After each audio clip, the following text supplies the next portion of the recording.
Hello, and welcome to Star Wars Saturdays.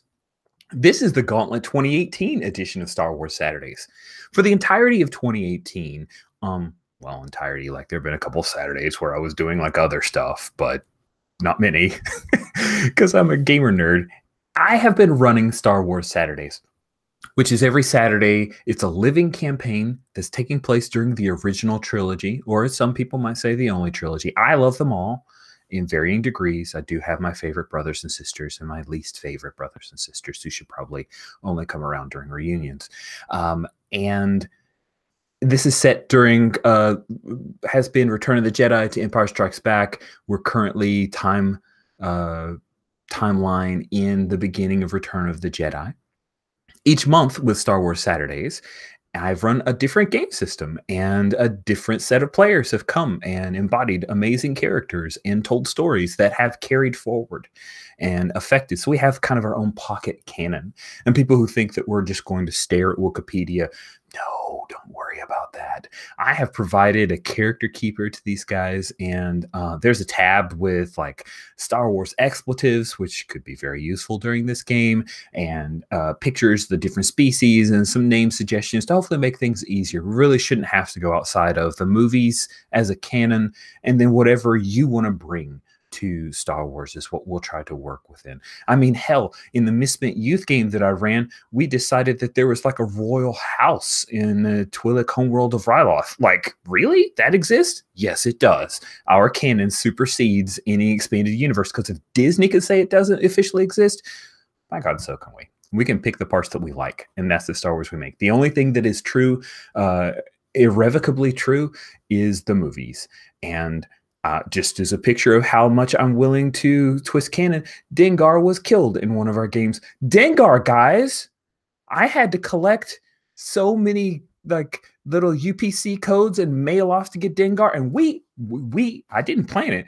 Our transition just went off and killed him. So that's how precious canon is to me. Not at all. Feel sad for Dengar. In this game, we are at the beginning of Return of the Jedi, and we are running it with Apocalypse World, not a hack of Apocalypse World. Apocalypse World, where if it says like a gun, we might scratch it out and say blaster, but hewing as close to second edition Apocalypse World as possible. Now, Apocalypse World is one of my favorite games.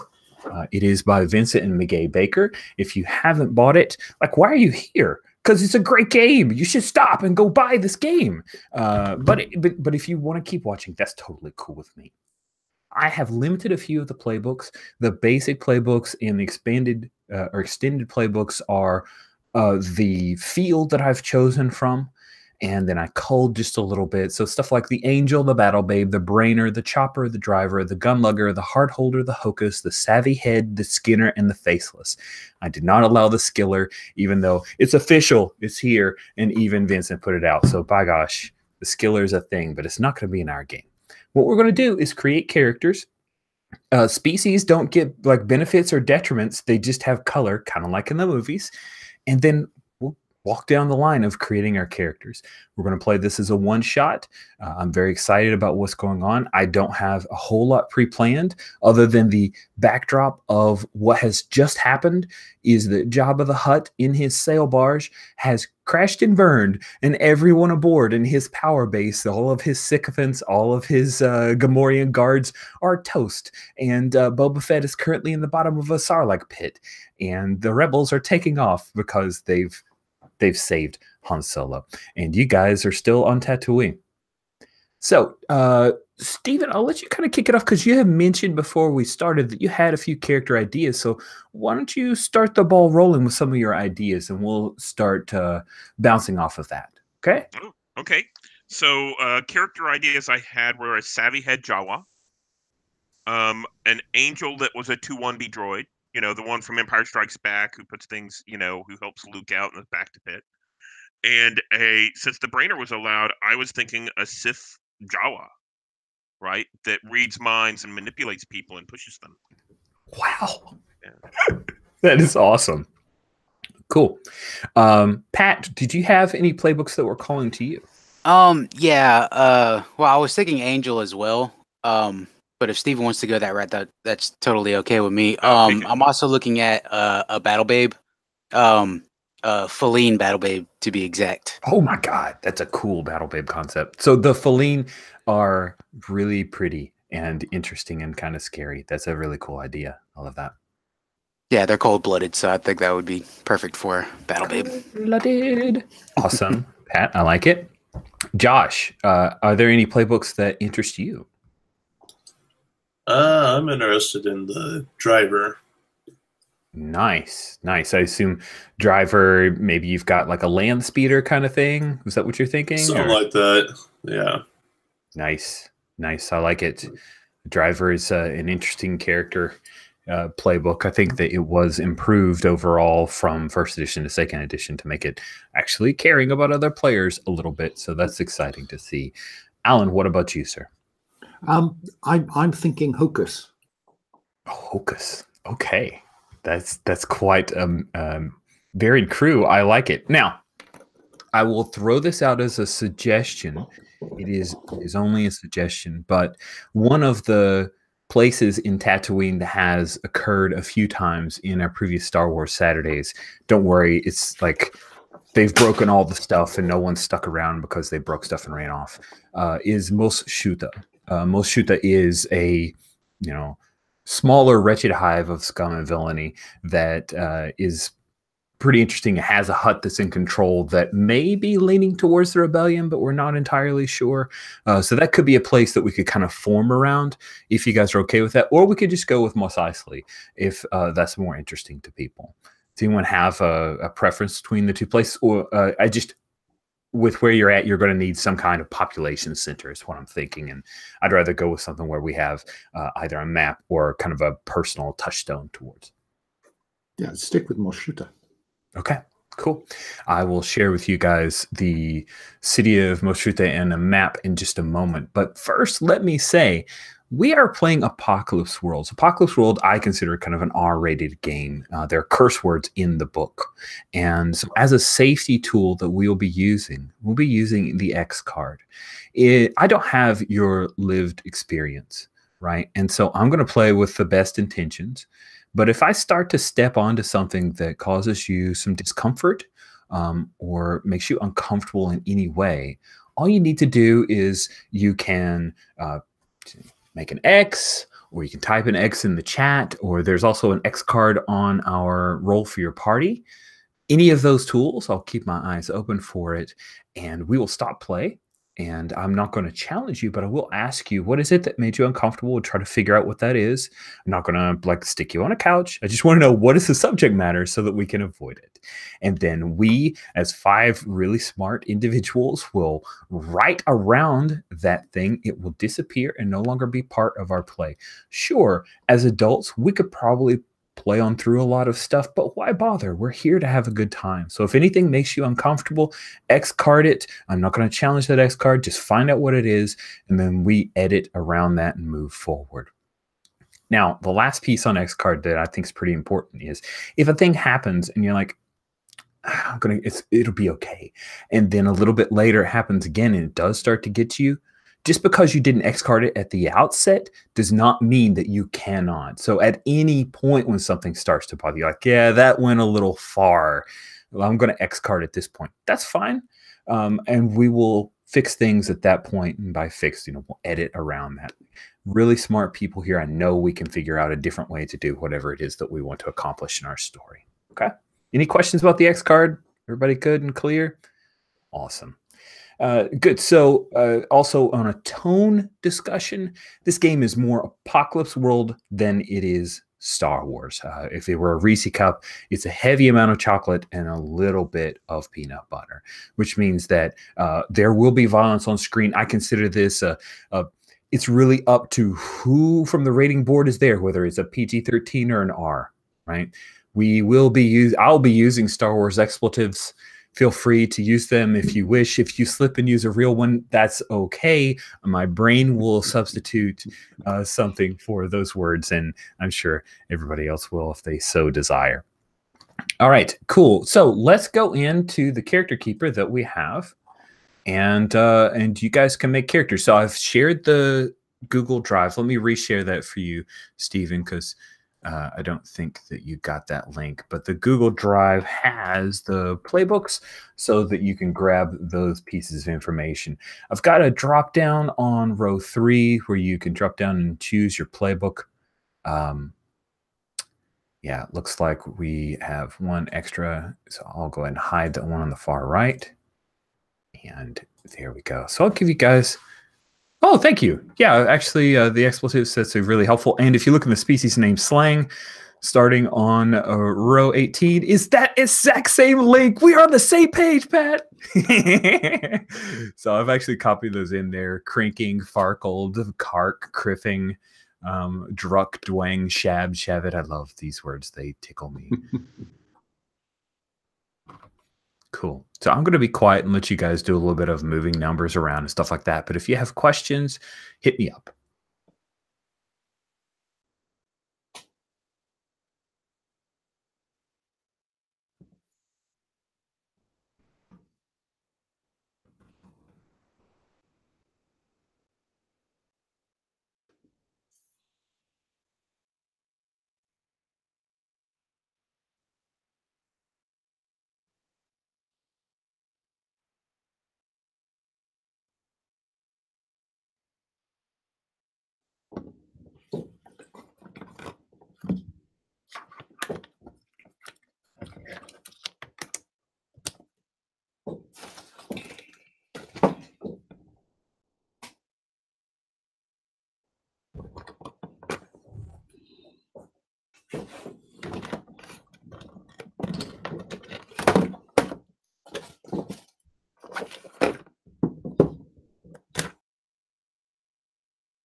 Over the the course of Apocalypse World Star Wars, I've been tickled to find that there are certain players who gravitate to particular species.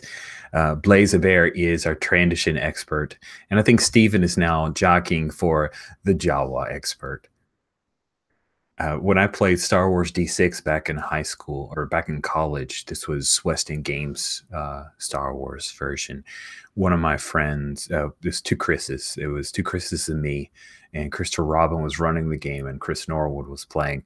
And whenever things got super dangerous, Chris Norwood, who was the co-player with me, would threaten our GM by going, "Hey, man, if you kill my character, I'm just coming back with a Jedi Jawa." And Christopher Robin would get so mad.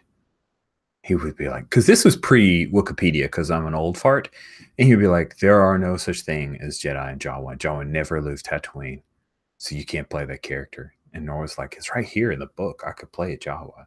And Chris Rowan was like, I don't care. You can't. There would be arguments all around the thread of don't kill my character. It was fun. Funny story. At Gen Con 6 or 7 years ago, I was going through the catalog, and some guy I found him because he had Lego in the description, and he had built up Lego like crate skeletons and stuff like that. Oh, cool. And everyone in the every character was a Jawa. So we had the medic and that kind of stuff, and it was hilarious. They went running around doing weird things. So yeah. God, now I want to run like Goblin Quest or Kobolds Ate My Baby, but with Jawa. Dang it.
Does anyone have? Oh, Alan, if you're talking to us, you're muted.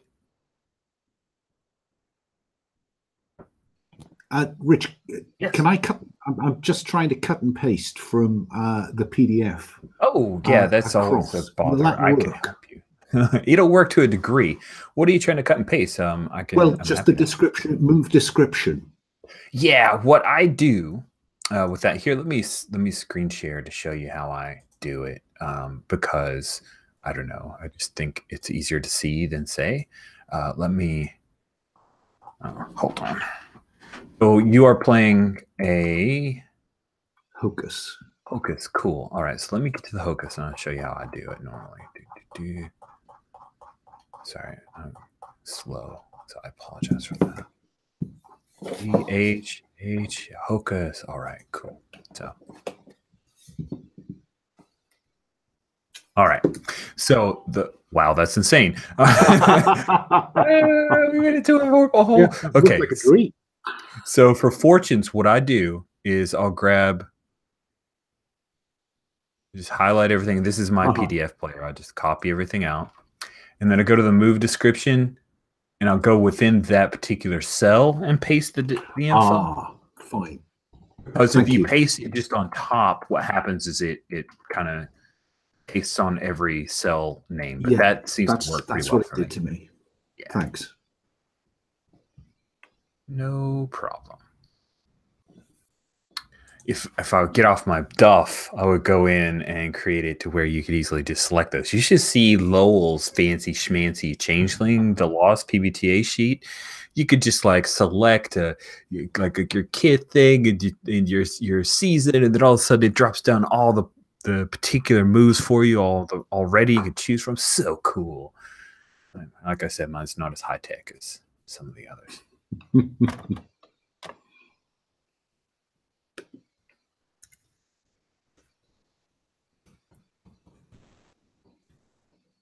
Now, I did do so once you choose your playbook on row 26 and 27, the sex move does pop in, but because everybody has the option of choosing different moves, I didn't automate that piece.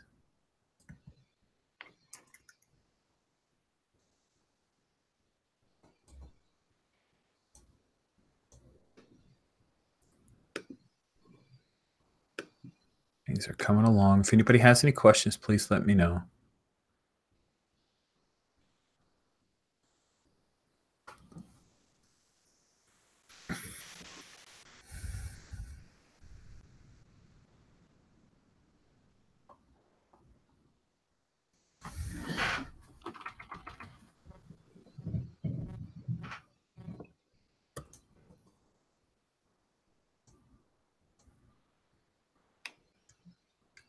I found on a Star Wars Edge of the Empire fan board where someone had gone in to the Edge of the Empire module where Moshuta was introduced, peeled out some of that pertinent information, then grabbed some other maps and the like, and made this really cool supplement for Moshuta. I'm going to upload that to our little drive here. So if you care, it's there. It is not homework. It is just a thing. It's still uploading in case you're like, where is it, Rich?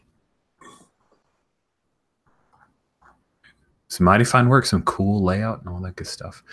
I think what I'm going to do is upload the city map as our background image on our die roller in case you want to look at it. How's everything coming along for folks? Anybody need any help? No, I think I'm okay at the minute. Good.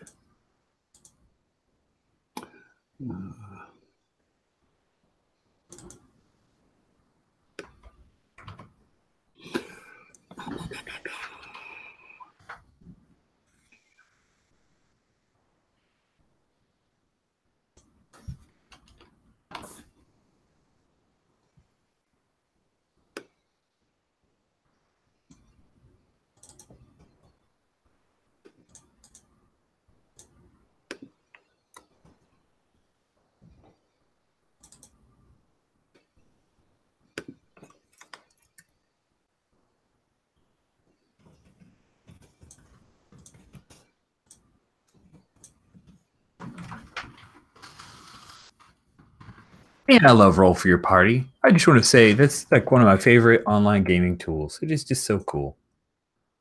I'm very thankful to Shane Livling, a member of our little group, for taking what originally was created and was broken and making it into this incredibly useful tool.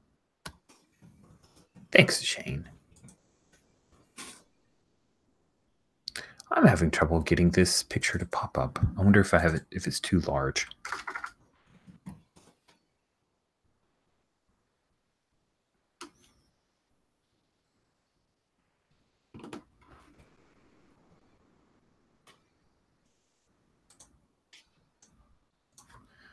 Cool. Does anybody need any more time? Everybody got their stuff figured out to where we could start talking about our HX?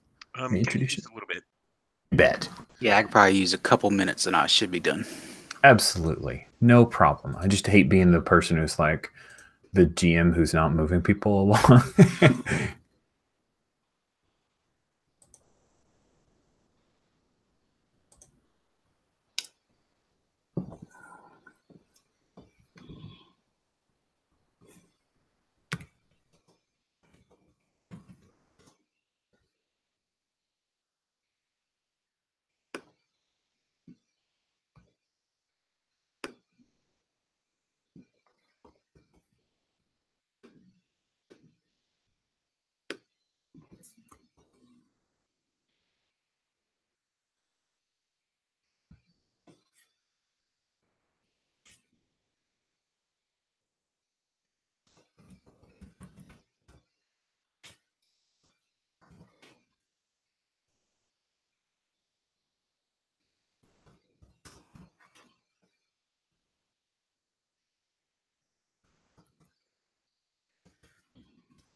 Rich, do you happen to know what the name of a Jawa gun is?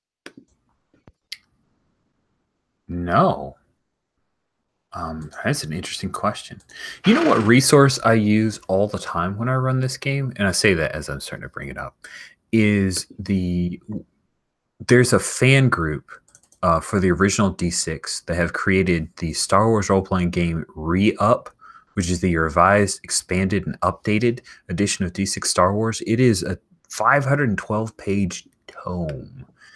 But they have done their very level best to stat up everything that you've seen in the movies and a lot of expanded universe stuff. So let me glance in there at their weapons information in.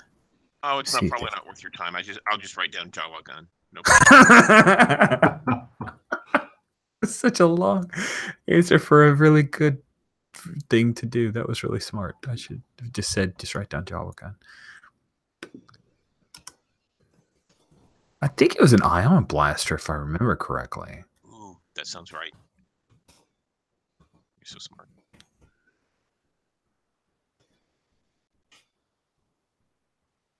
Yeah, I think it was an ion rifle. Because it was a rifle to them, but maybe a pistol to other people.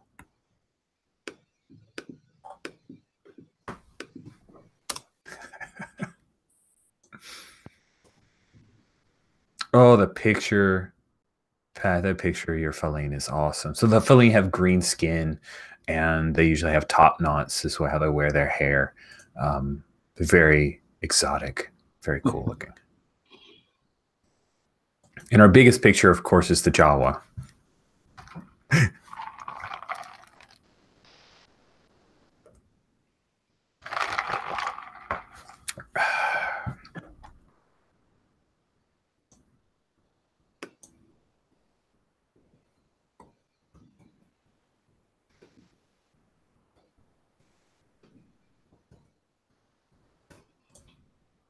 Thank you, Patrick.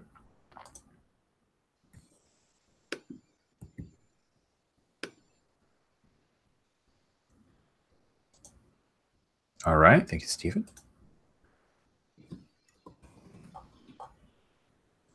Hey, Alan, I appreciate it. We've got our token human. I always like that we have at least one human in our games so they can talk to the normies, you know? Yes. But I mean, technically, I should be a Jedi because I think you'll find that all white male Jedi are in fact British.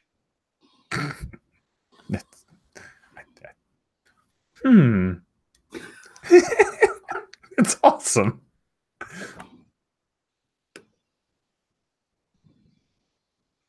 Oh, look at those moves. This is going to be great. I'm excited. It looks like our characters might be done. Or done enough to introduce. Is that right? Anybody need more time? No, just editing a little here. Josh, you good? All right. With thumbs up around, we are going to do this. So we're going to introduce our characters, do the HX thing. I'll be peppering questions in as we go and taking furious notes that 3 weeks from now I won't be able to decipher at all because I'm not a great note taker. It's basically a practice of me writing things so that my short-term memory will capture it. And once we have all of that done, we're going to take our quick break, and then we'll jump straight into the action and play. I've written in the con slot that it's a 4-hour game. My plan is to play for a little bit more than 3 hours and then do Roses and Thorns, which is feedback at the end. So you have more than enough time to make it to your next slot because I also need to eat before I go to my next slot. So hopefully that's good for you guys, feel shortchanged because it did say 4, but it's not going to be exactly 4. I just wanted you to block out and not take a 1 o'clock game. 1 o'clock my time, probably not 1 o'clock for any of you guys.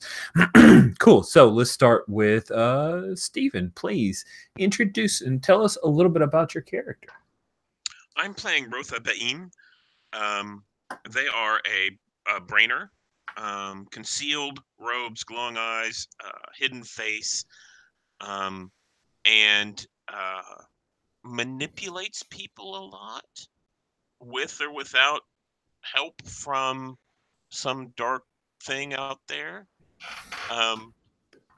And they, of course, most of this manipulation happens during barter, during, hey, you need this droid. No, you need this droid. You will give me a great price. And it seems to work out for him. That is awesome. I really dig that. Oh my goodness. So some of the moves you have: direct brain, whisper projection, in-brain puppet strings. You are a terrifying thing. Yeah, so in-brain puppet strings allows me to plant a command inside of someone, and if they don't do it, they get hurt. And the direct brain whisper projection, again, allows me to go aggro and hurt people with my brain. And then I have a couple of the brainer things that are like gloves and stuff like that. Yeah. Oh, and I think there's a brain grenade of some type, like a brain thermal detonator. So you've taken a thermal detonator, kind of modified it to your own uses. That is really wicked. Did you do that, or you make somebody do it? No, I think I did it. I think he actually. So he came across something ancient. Thanks for the background. You said that the Sith had invaded Tatooine at some point. I think he found a cache at some point. And this is some pieces of crystals he doesn't understand that he shoved into a thermal detonator that does bad things. That is wicked. That is really, really cool. I like it a lot. Cool. Thank you, Stephen. Pat, tell us a bit about your character. Okay, I'm playing Sata'an. It's a Feline, and she pretty much does whatever she can for money. But the main thing is she's a badass. So, and she knows this. So that is the best way for her to get barter, is by being a badass. She wears like nice gear. It's very luxe, and it's always clean. She has body armor on. It's kind of like this. She wears like a bodice underneath, but the body armor sits on front, and it's really like angular in the shoulders. Points out further than her arm stick. It gives even more definition to her muscular, gorgeous body. Very merciless eyes. Like, she could look at you and you could see that behind those eyes is basically cold and uncaring. She carries around basically a sniper rifle for the most part. She prefers to do her jobs from a distance, but if you get close, she has a power mace that she uses. And That's awesome. yeah, for her moves, she's ice cold. So when she goes aggro, she can roll cool instead of hard. And Visions of Death, where she rolls weird to name a person that will die, and one that'll live. But I'd like to point out that I purposely took -1 weird, so that roll would probably be pretty interesting if it occurred. That is wicked. Cool. So are you imagining she's like hired troubleshooter for possibly a Hutt kind of thing? Does that feel like something that? Yeah, definitely. I'm sure that perhaps when the call from the Empire went out for bounty hunters, she may have thought about answering it, but maybe had other things going on she had to take care of first. What other kind of stuff would she take care of? Like, it seems like she's pretty selfish. Does she care about others? Does she have a thing that motivates her besides money and looking like a badass? I think the thing that motivates her is that,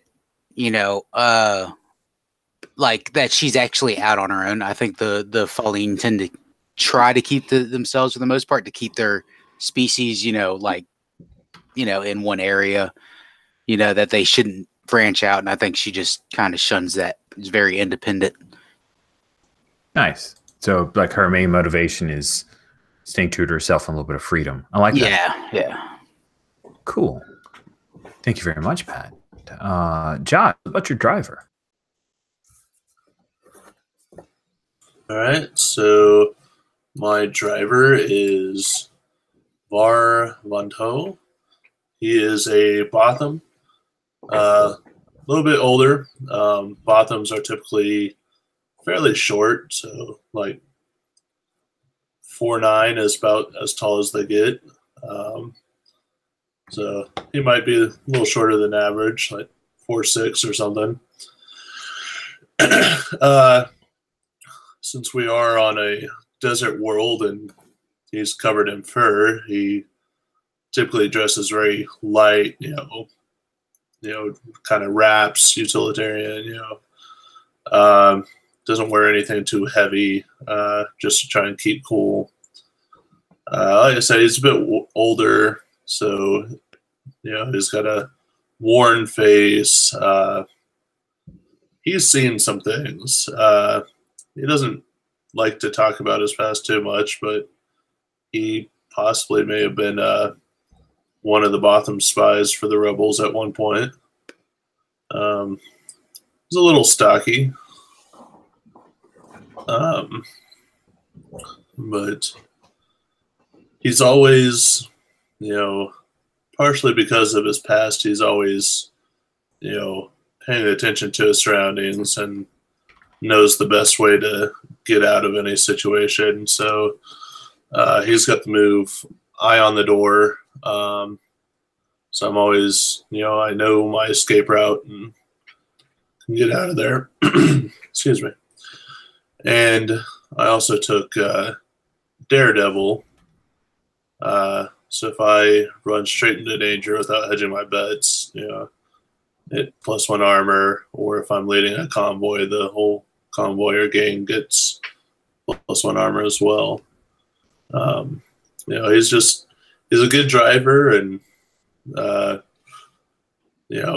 nowadays he mostly just runs,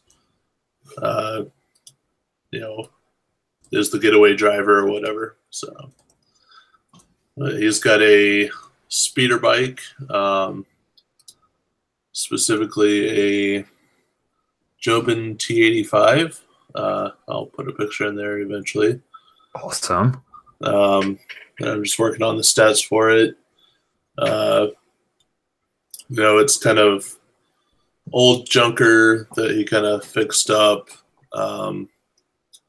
Just keeps it running, and that's his main vehicle, unless if the team needs to go somewhere, he can always boost a vehicle or whatever. So nice. I like it. There is a swoop gang that often comes around, deals with Moshuta, but they recently, some of the members kind of broke up and traveled, and that group was called the Sarlacc Riders. So that may have been a group that you've dealt with in the past. Sounds good. Like it. Cool. Very cool. Then last but not least, Alan, please tell us about your hocus. Geronal is an old man who walked out of the desert 5 years ago and claims to have had visions. He's determined to achieve what he believes is right, and has the look to go with that of desert prophet. Tattered vestments, decorated with what appears to be junk, but may be valuable, who knows. And he's attracted for the last 5 years a group of people he describes as his students. They have lives in Moshuta, but they look to him for leadership, despite him sometimes appearing to be a Farkled whacknut. He claims to be able to look into people's souls, and his students, there are about 20 of them perhaps at any one time, come and go. Those that leave, sadly, are lost to his vision. And while not fanatical, they are enthusiastic and actively recruit from the lower classes of Moshuta. They disdain fashion, luxury, and convention. There's a bit of the ascetic about them, but they also have been known to turn nasty when circumstances put them under pressure. And he believes that they are the means by which he can sense the future or the progress of his mission. He's never quite specific what that mission is. We may find out as play proceeds. That is fascinating. I put in the roll for your party link a little bit of a map. I imagine that those 20 followers are at several points within Moshuta. I kind of imagine that maybe there's one or two in the off-world traders. There's a cantina near the Dewback stables. I kind of like the idea that one of the dancers at that cantina is one of your followers. Some others who live in Shantytown, which is outside of the electrified gates. Yeah. I think most of them will live in the Shantytown, but many of them will work at those locations. Nice. Almost anywhere that someone could work, one of them could be working. Oh, cool. Now, when you describe them, you say they disdain fashion, luxury, and convention. So do they, like, when they work and any extra money, does that just go to you? What happens to that? Those credits? No. I get no extra barter from them. That disdain for fashion, luxury, and convention tends to make them slightly diseased, if anything. Their cleanliness is not great. That probably sets them apart from some of their workmates. So they are likely to be in menial roles, more behind the scenes than in front of the scenes. I see. So rather than a dancer at the cantina, they could very well be cleaners at the cantina. I got it. Cantinas usually are cleaned. That's true. But sometimes they disdain normal law. They look to him for what is right and wrong. Okay. And Deranal's view of what's right and wrong can sometimes be inconsistent. That is fascinating. Thank you. Let's circle back around to Rotha. Rotha, you have some HX? I do. Let's do it. Okay. Let's see. Let's go ahead and like do all of yours rather than do it in rounds. Okay. I think it's a little quicker that way. Which of you has slept in my presence, knowingly or unknowingly? And I think that would probably be Varvendo. Because I probably have, come out and looked after your, looked at your speeder bike and kind of, I wonder what this part would cost if I took it and sold it and things like that. And I had to do this while you were sleeping nearby. You take for that character, I get HX +2. Which of you have I been watching carefully in secret? Of course, that's Duronal. Yes. He's a little bit out there and dangerous, and has the ability to gather people to him. Yeah. And I get HX +2. And which one of you most evidently dislikes and distrusts me? Oh, and I think that's Sathine. And for that character, I get a HX +3. Wow. Are you cool with not trusting a brainer? Let me tell you that it's probably a good idea. Yeah, yeah. I think Sataan has a habit of distrusting a lot of people. Okay. Cool. Well, why don't you go next, Pat? Tell us about Sathaon's HX.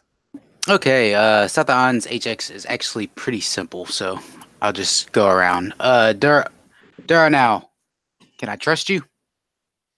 No. Baar, can I trust you?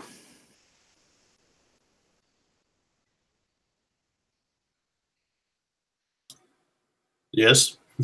Okay. And Rotha, can I trust you? No. Excellent. So the ones I can't trust, I get +3 with, and the ones I do trust, I get +1. Nice. Josh, let's do your driver's HX. Okay. So what exactly is HX? HX is like hooks or bonds. Gotcha. So if you take a look at the driver stuff, you can throw it out there as suggestions to people, or if there are particular characters you think it makes the most sense, then you can just... Right. Short story, I played Apocalypse World for over a year before I knew what HX stands for. It's history. Sorry, that would have been a good answer. Yeah. See, I haven't actually gotten around to playing Apocalypse World, even though I played tons of other games using the system. All right. Let's see. Which one of you got me out of some serious stuff? I did. Who was that? Duronal did. He intervened when one of your something you were trading, a convoy. It was some of the stuff turned out to be of dubious legality, and one of his people was able to finesse a neat way out for you. How about just maybe to add a little bit more detail? There was a surprise Imperial checkpoint coming into Moshuta, and one of Duronal's people finagled you being able to make your way around. They caused some problems with the electrified gate, and you were able to sneak past. Is that cool? Yeah, there was nothing to Said to me. Exactly. Move along. Beautiful, beautiful. All right, what else? All right. Let's see. Which one of you have been with me for days on the road? I was kind of thinking Sathan. Sure. Okay. So is this a thing where Sathan was on a job and you needed somebody to get you out into the desert, or were you hired on as protection for a caravan? What do you think? I think I might have just been the getaway driver or something. Yeah. Okay. We were both hired to do a job, and then I was just made sure we got out of there clean. Yeah, I like that. I like that. Perhaps Satan was hired to do the dirty, and VAR was the extraction. Yeah. Sounds good to me. Would you guys like to have worked for Timo, who has an ongoing vendetta against Jabba the Hutt? Maybe you had some job against one of Jabba's underlings that you took out. Sound I'm cool? okay with that. Sure. Yeah. Awesome. Probably worked for both sides, but yeah. Yo, you, Jimbo, you. I love it. All right. And which one of you have caught? Which one of you have I caught sometimes staring out at the horizon? I spend most of my time looking at the horizon, if that's of any interest. That's what I was kind of thinking. I don't know. The brainer's always staring at something. Yeah, I was like, it's hard choice between the two of you on that one. I don't have anything with the brainer right now, so I might just go with that. For everyone else, you write HX -1. You aren't naturally inclined to get too close to many people. Cool. Say that again. Be next. Just to kind of circle back, I want to make sure we got that. So it turns out that Durinal answered 2 of your questions. You don't stack that HX; you'll just take the highest of the 2. So you said I'd put -1 for. You would put that for anybody that didn't have an answer, so that would be Rotha. All right. Oh, I think all the questions had different people. Did they? I thought Yeah. that the person who got him out of serious poodoo was Durinal. I think it was. I think I answered to 2. Yeah, right, you but I answered think 2. Rotha got chosen for the last one. Yeah. Oh, I'm sorry, I I misunderstood. I think that was VAR's preference. Yeah. Okay, cool. Good choice. Excellent. So then nobody gets a minus. Yeah, you're good. You're positive on everybody. Excellent. Sorry, I got mixed up. And last but not least, Durinal, let's do your HX. Which of you are my followers?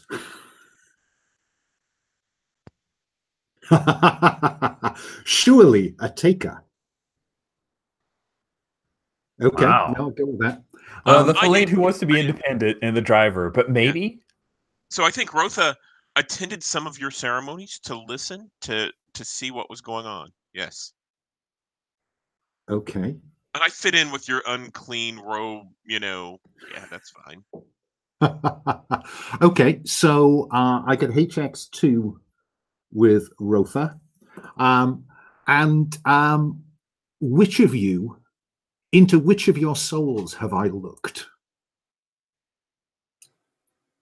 I feel like since I try to hide stuff anyway about my past, I feel like you might have, maybe without my knowledge or something, might have done that. I think that after we helped you out, I came to find you to make sure that you knew who had helped you, and I took a little peek.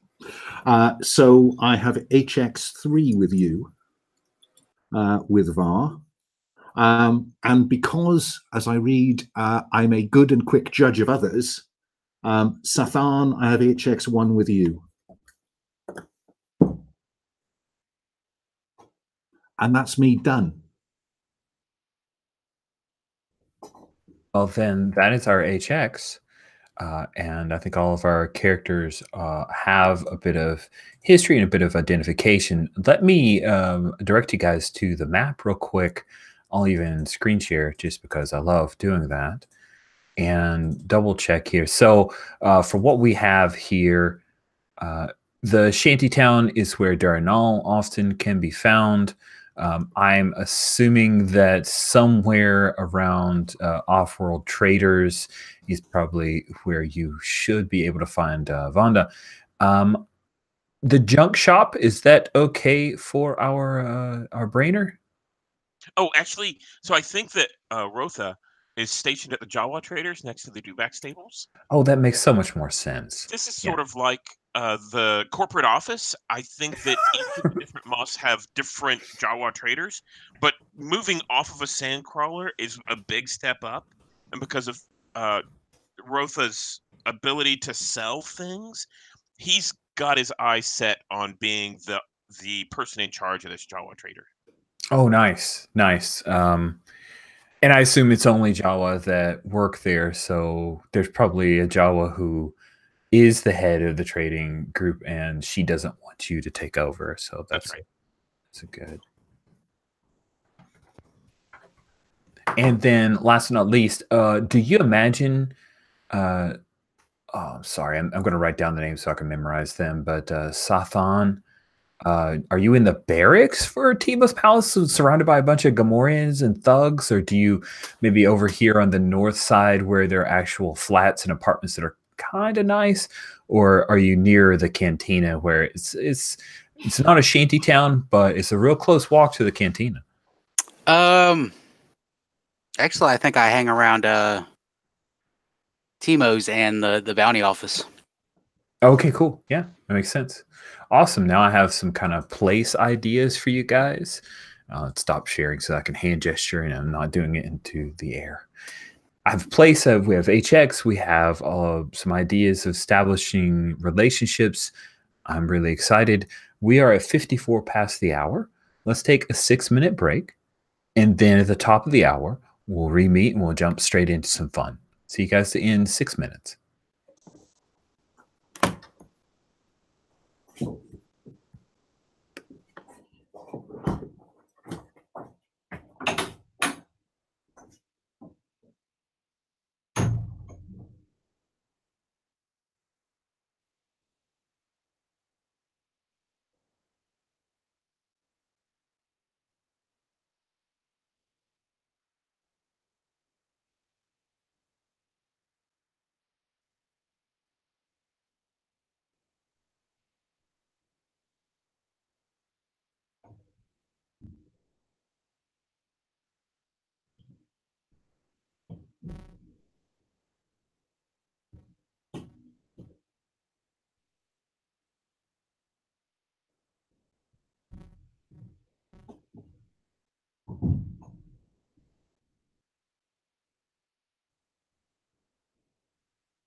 So I didn't do kind of my customary thing. What's your experience with Star Wars? Well, I suppose going to see it in 1977, 78. Nice. I mean, the Deranal was actually my preferred D&D character that year. That's cool. So, That's so cool. I thought it would be appropriate. Yeah, but in terms of playing since, none. And in fact, this will be my first formal game of Apocalypse World. I've run and played the system in other games, but not the root one. Really? So okay. I'm two people interested. first time with Apocalypse World. That's really awesome. I started with Saga of the Icelanders. Oh, that's a great game. It is. Really like Sagas. I played it by post first, and I think I played it live once over Hangouts. It's a solid game. I really like the bond mechanic, and the gendered moves are super interesting. It's clever how he does that. Mm-hmm. Yeah, and it's cool because a lot of indie games shy away from the idea of gender-based anything because we think of ourselves as hippies who like, oh, we're all, but it was just really interesting and pointed how he created a moveset that reinforces that culture. And the power of women. Yes, the power of women in how they have power, but they have to act in distinct ways within that culture. And I found that really, really interesting. Yes, well done. Yeah, and the flexibility of saying, but you can present as the different gender. I thought that was pretty cool. Like, okay, well, if you really do like the man moves, then you're a man, and guess what? You are a man, and you have to do all the stuff of man. There was some cool stuff in not a PBTA game, but some interesting gendered stuff in How We Came to Live Here by Brennan Taylor. Oh, I've not played it. No, I have read it. I've never had an opportunity to play it, but I think it's a pretty neat game. It's not GM-less. It's kind of a rotating GM in that, and this is the thing I most love about the idea. There's an inside GM and an outside GM. So inside GM, it's like a prehistory native peoples kind of idea with supernatural monsters. And so supernatural monsters are outside of the village. That's the outside GM's thing. So you have your GM who runs all the big threats and fights and stuff. And then the inside GM handles all the tribal politics between the different groups and factions and families within the tribe and all the interrelationship stuff there. I think it's a really neat idea because you effectively have a 2 GM game, but because there's such a distinct wall between what's going on, when you're an inside GM, they go out to fight, then you're a player. And when you're outside GM, then So it's a game that I find fascinating and really would play. It's on my white whale list of like games. I want to get to the table. Is this a new Star Wars Saturday game? Damn it. It should be, right? Why not? Why not? Brendan got some feedback that it was not he didn't, after some feedback, he decided he didn't want to have it available for sale until he had a chance to revise it. So I hope that he's able to get it back out in the world. I think it's a really neat game. And thank you for that suggestion, Steven. Star Warsifying that up could be really neat. But we're Star Warsifying Apocalypse World, and we should do just that. We begin, if you guys recall from Return of the Jedi, there's like a siesta time that happens in a Tatooine, because there's just a point when the twin suns are at their apex, and it is too damn hot to do anything. And it is a few hours past that time when, as you guys are at various points in the city, there are a couple of speeder bike riders who come like zipping across the desert, and they come up to the electrified gates. And I'm going to say that while word is going to get out very quickly. Oh, by the way, Josh, your picture of your puffin is awesome. I just saw that, and I want to say that is really cool. So Satha'an, I'm going to put an apostrophe in there because otherwise I'm not going to be able to break that up. Is that okay, Patrick? Yep, that's fine. Cool. Satha'an, is that how you're saying it? Or Satha? Satha on, so it'd be between the two A's. Between the two A's. That will really help me. So Satha on. You are near the bounty office, and so you're one of the first to hear about this. And Stephen, I see here that your Rotha is a they, them. Satha on is a she, her. Var Vando is he, him for pronouns. And then Duranal, I've heard you use he, him. Is that correct gender? Awesome. Thank you for putting that in there, Stephen. I appreciate it. Sathan, you're the first to hear from these speeder bike raiders. One of them is a dusky skinned Weequay, and the other is a Verpine. And they are chittering and notifying some of the Gamorreans to tell Timo that Jabba the Hutt is dead. And they are really excited about it, or more like, hey, if Jabba the Hutt's dead, what does that mean? What do you do when do you overhear this, Sathan? I think I step up and I'm like, with Jabba being dead, it's just that's less opportunity. Sure, Timo's gonna be happy. I mean, that's more market share for him.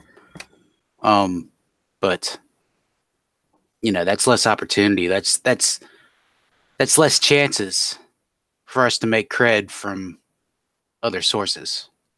You don't want Verpine's like, I don't understand what you're talking about market share, but we get all of his stuff, all of his voodoo.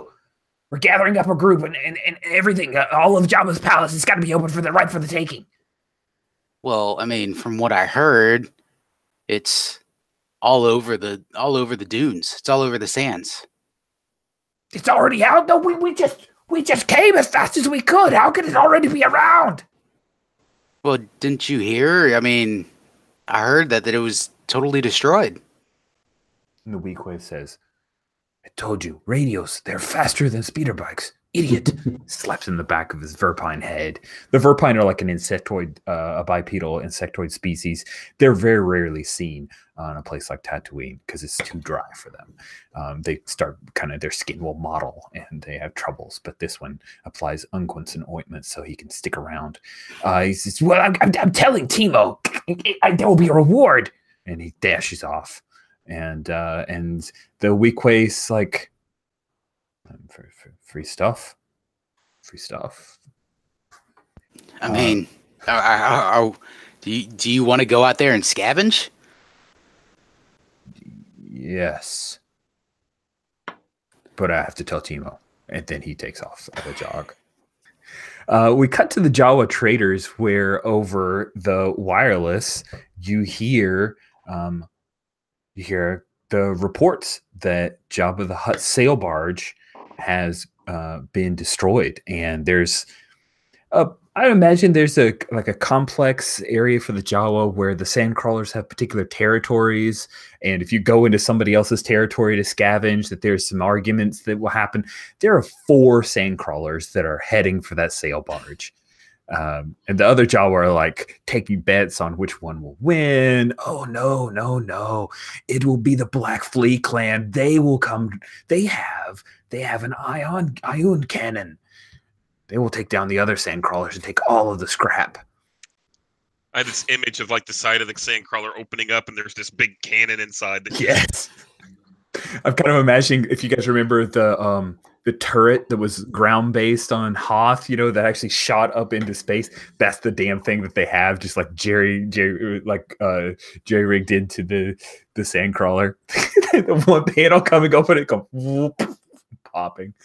Oh, yes, thank you for that image. So whenever this comes over the radio, Rotha gets really excited. He runs right out to Vando, and he's like, Ryder, need you. Good coin. Let's go. We're going to get stuff at Jabba's. Rotha beam! You hear the Jawa voice, the shrill voice of Abel Tace, who is the leader of this scrap office, and she waddles out. She's fat. Jawa don't get fat, but she has gotten fat on all of the great trade that you've brought in as the top salesman. She waddles out and says, "We cannot allow you to go out there. It's too dangerous." She titters. "Too dangerous.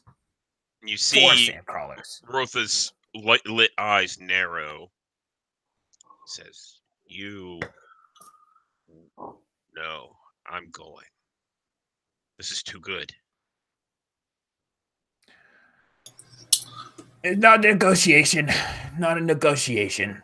Go back inside, Rotha." What do you do? So I think this is a move. I think you might be near a move, yeah. Let's see. I'm going to... So I can plant a command, or I could try to manipulate her. Manipulation doesn't seem to be working. She seems to be just kind of cutting me off. So I think I'm going to do... I think I'm going to force her. So this is roll plus weird. Are you doing the direct brain whisper suggestion projection? I am. Then? Yeah. Oh, Yeah. To your boss. You better not blow it. Oh, you've seen my dice. I can easily blow it. I know. Oh, Makes me happy. I got a 6 plus 2 weird is an 8. And before we go any further, we have this thing in Apocalypse World that I have not done with you guys that we need to quickly do. Please look on your character sheet and on the character keeper, look down at your HX and find the person that you have the highest HX with. So for Var Von Doe, it would be Rotha. For Duranal, it would be Var Von Doe, and so on. Ask that person to look at your stats and highlight one of those stats. Every time that you roll on that stat, pass or fail, you will get an experience point. And then I highlight a second stat. Okay. Var, which one of mine do you want to highlight? Let's see. Now, what happens? Sorry. Oh, there's no problem. So you just pick any of those stats that you like, something you want to see Duranal do, right? And then every time he rolls a move that has that stat, then he will get an XP. Nice. I want to see his weird stuff. There you go. He's a weirdo, and you want to see weird stuff. That totally makes sense to me. I want to see his hard stuff. So also highlight hard. Just put an X in that by to the right of the stat, and you're good to go. So Var Von Doe, you would be highlighted by Rotha. Rotha, what did you want to see from the driver? Yeah, I think I want to see him be cool. I also want to see him be sharp. Sharp is really useful for read a person and read a sitch, which are two moves in the basic moves. And really good things. So awesome. Satha On, who highlights you? Oh, you have two. You can choose. Yeah, I'll let Duranal highlight. Okay. Then I would like you. I'd like to see you use Hutt. Neat. Well, since you've highlighted the hot, I'll go ahead and be nice and highlight cool. You'll probably get a lot of XP that way because he does lots of good stuff with highlighting cool. So go ahead and place an X to the right of cool and hot on Satha's sheet. And last but not least, Rotha, who highlights you? Sata'an. Ooh, I get to pick the Jawa. You do. As weird as you are, I want to see a Jawa be hard.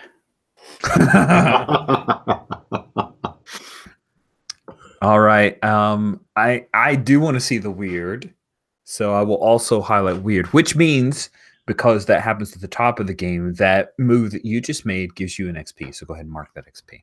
Okay. And you rolled an 8. On an 8 with the direct brain, you're basically going aggro on someone.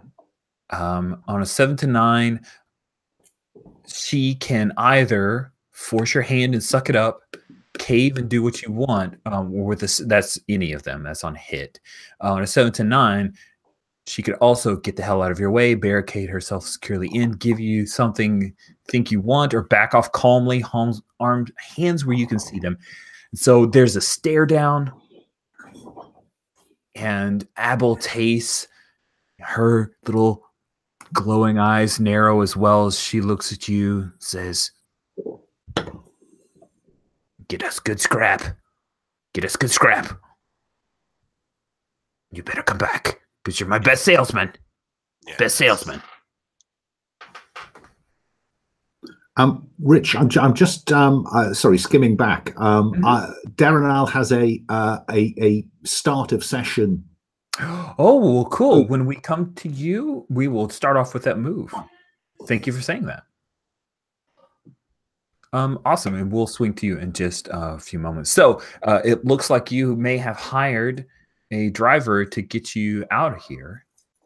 Well, it depends on if Vando wants to. Yeah, it's true. What do we hear from our driver? Sorry. Yeah, probably. Whenever you came up to me saying that, I was like, "You sure you want to mess with Jabba's stuff? I mean, even if he's dead, he was a Hutt. You know the Hutts are going. You know somebody's going to replace him. No risk, no reward. His place is very old. He's got good voodoo. It is true. But I'm telling you, I guarantee there's already a Hutt on the way."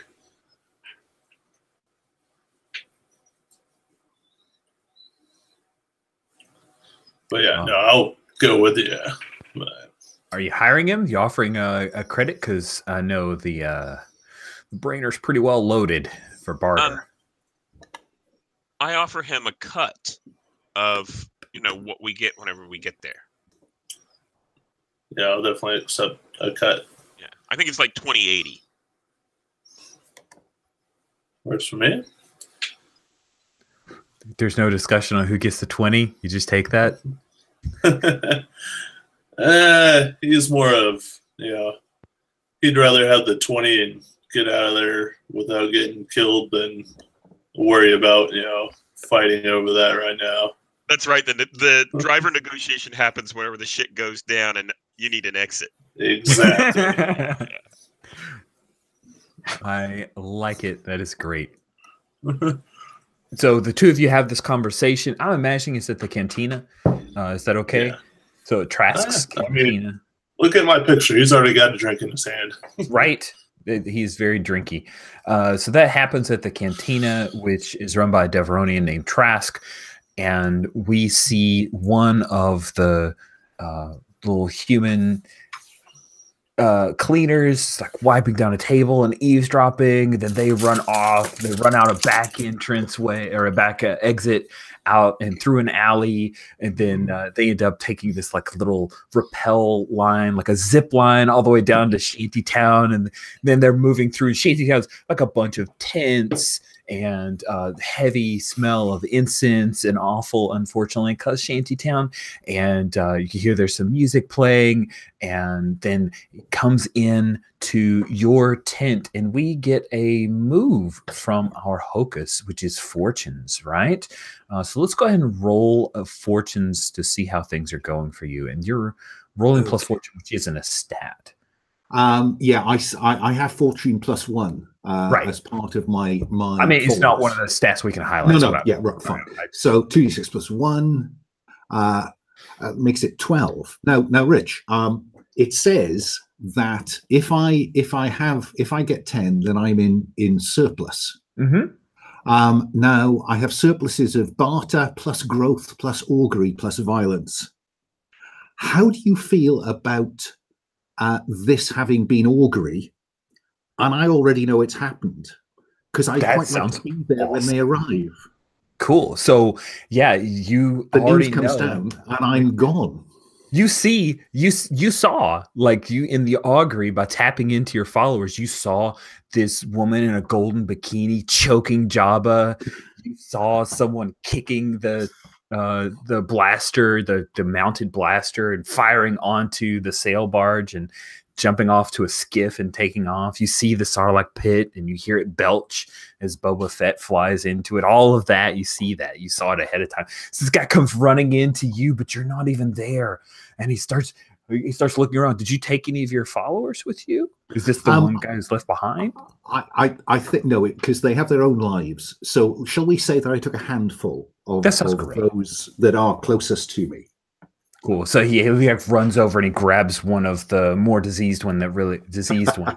Maybe had some leprosy and couldn't really travel. And says, "Where's Duranal? He must know. He must know. I've heard information. It is very important." And then with cataract, colorless eyes, the leprosy member of your band looks up. He already knows. And I did a little British. He said he was going to look into the maw of the beast. He goes to look in the maw of the beast. And so we will pick up with, yeah, that's awesome. So turn on, where did you go? You knew about this ahead of time. You maybe knew it before it actually happened because you are Augury. So how far away is it? I guess I set off long enough ahead to be sitting on the edge of the moor when they arrive. Cool. So let me ask this question. The Sarlacc pit is a good bit of travel from Jabba's palace. So Jabba's palace, Jabba would have left behind a contingent of his thugs, his Gamorreans and the like to protect, and that's where the majority of his riches would be held. The sail barge went down by the Sarlacc pit. So it is possible to travel to either one, of course. If you're comfortable, the vision will have been of Roth Beam, who I have looked into the soul of. Oh no, he was a follower, and Var Vando, whose soul I have looked into, and so the vision will have been of them. So wherever they go is where I have got to. Nice. I like that. It's really smart. So then I will go to our Jawa friend. Where is it that you direct? So Rothbeam is most interested in Jabba's palace. This is where, like, as you said, the vast amount of his and the old stuff. Right. Jabba mostly just takes out his stuff in his pimp yacht that looks fancy and new and has chains on it because they're Twi'leks. So yeah, that's awesome. This is an actual out of character question. I don't recall Bib Fortuna traveling on the sail barge. I don't remember seeing him there. Am I misremembering? I do not know. But I think it's more interesting if he wasn't on the sail barge. I think so too, but I didn't want to have assumed that and somebody, actually me, so I thought I'd ask the question ahead of time. Cool. All right. Good. So for your augury, you are aware that Bib Fortuna was not in your vision of the sail barge. Now, Satha, how is it that you are heading to Jabba's palace? Actually, I believe when I see Var and Rothabeam trying to get out the the gate, I imagine there's just this huge line of people trying to get out this gate. There's people, they know what's up. There's pickings to be had. I think I'm standing there at the gate and Var, are you driving a speeder or?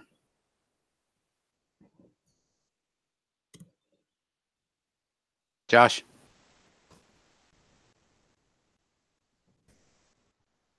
Sorry, say that again?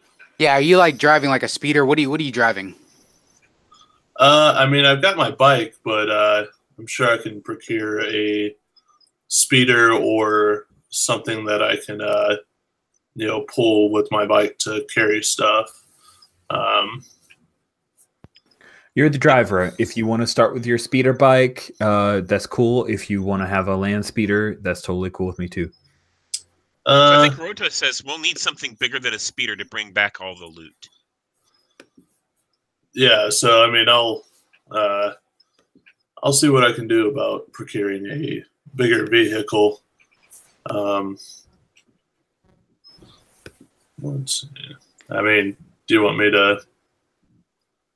I mean, I can either boost one or maybe barter with someone here to, you rent it or something. I don't know. Is this a thing you think you could easily rent a land speeder, or do you think you need to boost one? You tell me. Is it do you have those kind of contacts? I think I'd probably be more likely to boost one because I'm not like super flush with cash or any credits. So probably just boost one. That sounds awesome to me. I love the idea. So if you want to boost a land speeder, your best place to go is probably Off-World Traders is going to have lots of, not lots, but a few options. And then if you wanted to go all the way to where the water tower and Baba's Grill is, there's a bazaar there. And a lot of times near Slagworks, people will park speeders as they travel in from outside, right? And they'll come in here and pick up things at the bazaar and then head off. So do you want to try to steal something from Off-World Traders or just snag some farmer who rode their land? Probably go to the bazaar because less likely to, when I come back, it's less likely they're going to be able to, point it at me. Cool. Yeah. Sounds good. So there are a few moisture farmers who've come in from out in the desert in the morning to trade for goods or hawk their own wares. We'll say that there is a crimson colored land speeder that you spy, and it appears to be manned by a single, let's say it's a Rhodian there who's just seated reading a data pad, has a blaster at his side, and isn't really paying a whole lot of attention. So he's like seated on the hood, his back's up against the bubble windshield there, and he's reading his data pad while whoever, maybe his uncle or whatever, is in the bazaar itself. He's younger, like this is a teenage Rhodian. He's got like his hair is like it's a mohawk. He's got an earring. He's tough. So what do you do? I think I'm a little bit away and pick up just some kind of junk or something, and I'm going to, Bothams were known as spies, so they're pretty good at hiding. Yep. So I am going to, toss this piece of junk or whatever at the Rhodian kid to get his attention. But as soon as I throw it, I'm going to, hide. And when he comes looking for whoever threw it, that's when I'll move up and take the speeder. Okay, cool. So you're trying to distract him and do that. I think.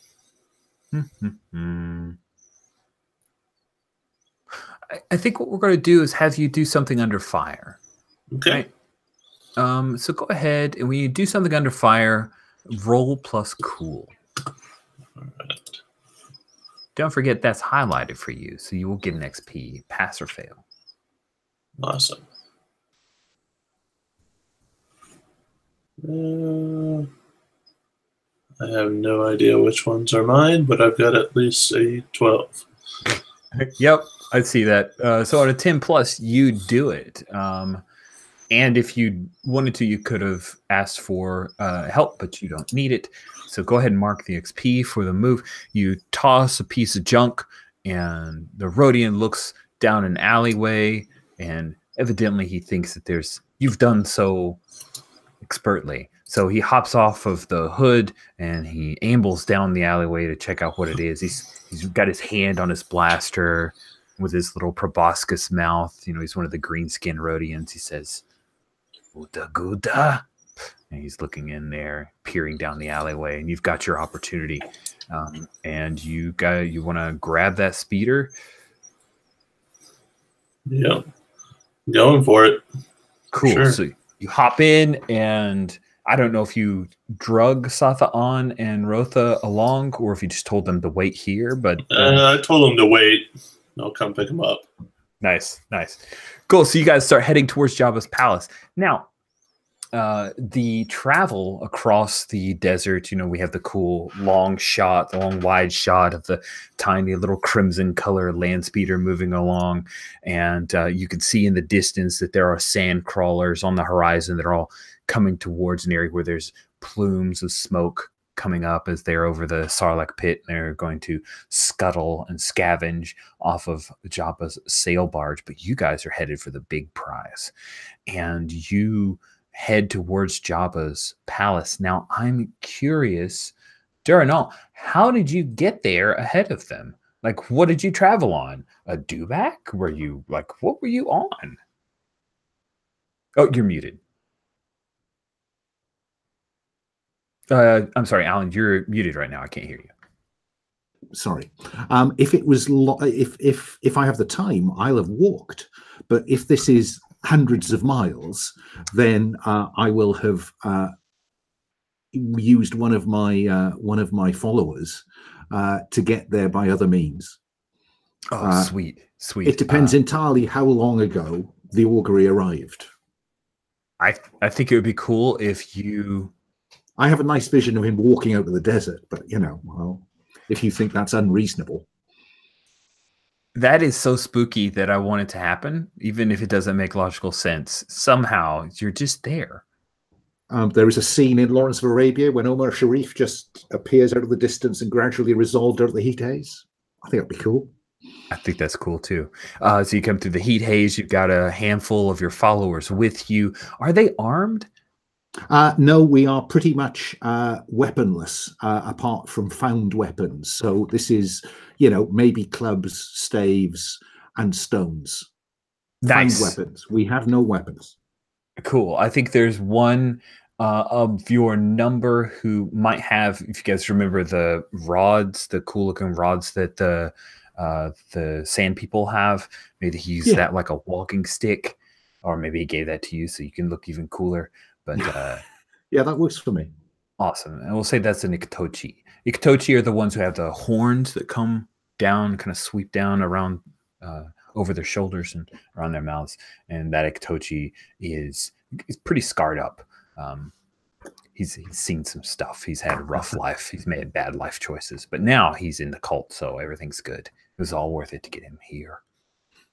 So you are already arriving at Jabba's palace when you hear blaster fire, and things are not going well. So if you guys remember from Return of the Jedi, the big thick doors that open up, we had the eyeball that pops out. We're talking to C-3PO and the like, and there was this big thick door. That door is still closed, but you can hear blaster fire inside the palace. There are slits and where you can see that daylight gets into the palace. It is an afternoon, so it's still very bright. It's very warm outside. And that is what you get to see first, Durnan, but then you also hear a land speeder headed your way and turn to see some other members of Mos Shuta. There are other creatures arriving. There's this... there are a number of speeder bikes. They're swooping in. Look like they are coming from Mos Eisley. There are a few land speeders that are coming here, and there's even what looks like was once an armored personnel carrier, but has been kind of retrofitted and painted up with some cool designs and the like, and is probably owned by some scavengers that travel along. So there's a lot of folks who are coming here. You just happen to have been the first to arrive, Duranon. But not long behind are the other player characters, because I'm lazy. So you all get to show up in the scene at the same time. So I think I'd like to know what's the safest way in. Oh, cool. So what you are doing then is reading a sitch. When you read a charged situation, roll plus sharp. So that's sharp is +1. So there we go. 6, 7, close thing. On 7 to 9, ask 1. Where's my best way in? Great. You wanted to ask the question. You rolled. You get to ask the question. That is how this game works. It's just that easy. So your best way in, you stand there, and the Iktochi, who now is about to get a name. Luckily, I cheat and work ahead of time. So we're going to say his name is Tome. He leans on his staff and he says, "My lord." What do they call you? Did they call you my lord? Did they call you Daranon? Teacher. That's right, students. Teacher. There will be entrances for those such as us.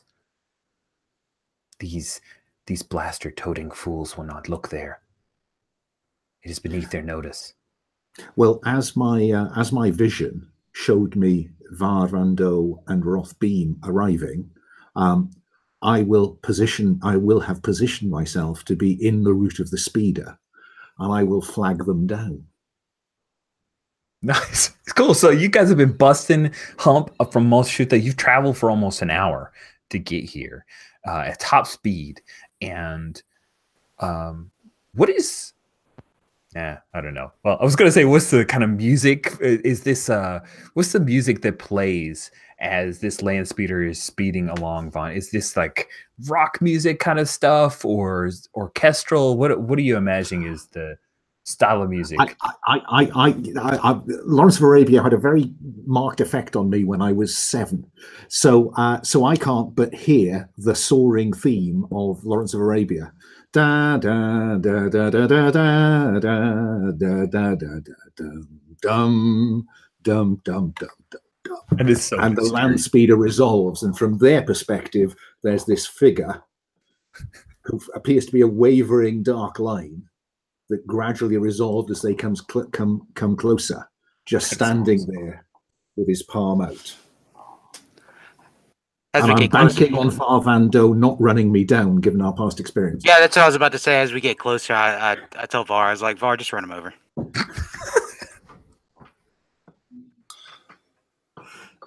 I kind of look at him, and I bring the speeder right up, and last minute turn it on its side and slow down. Throw a little bit. What of are sand. you doing here? Yeah, what are you doing here, Darnall? You can be killed to get in, or you can follow me in. Rotha stands up, his whole 3'9" height, and says, "No more shares. No more shares." I'm seeking something more valuable than anything you can carry. You share. You share with me. You come along. I will share it with you. We're All right. friends. Yes. All right, don't let this mumbo jumbo get in your head, Rotha. Look, Darnell, what is it you want? Well, I'm more inclined to find out what it is you want, because I want to look deeply into your eyes. Because My eyes are merciless. yeah, merciless is as merciless does. I want to convince you that there is the right way to do this and the valuable way to do this, or there is the stupid way to do this, and the stupid way will get you killed. Ooh. So are you trying to read him, or? I think I'm trying to manipulate him. Oh, sweet. Okay. Cool. Oh yeah, no, that's fair. That's a fair point, because I did say what your character is really feeling. So I am in. Yeah, I think that's probably true, Rich. And I think I'll roll to interfere. Awesome. So that is really cool. So what that means is that you're going to roll. So if you're trying to read a person, you'll roll plus sharp, and then because our Faline Battle Babe wants to interfere, then you would roll the HX you have. Satha'an would roll the HX that you have with Daranal, which is HX plus 3. You roll 2d6 plus 3. And if Satha'an is successful, then that will be a minus to your roll, but you still can engage that roll, Dur. Okay.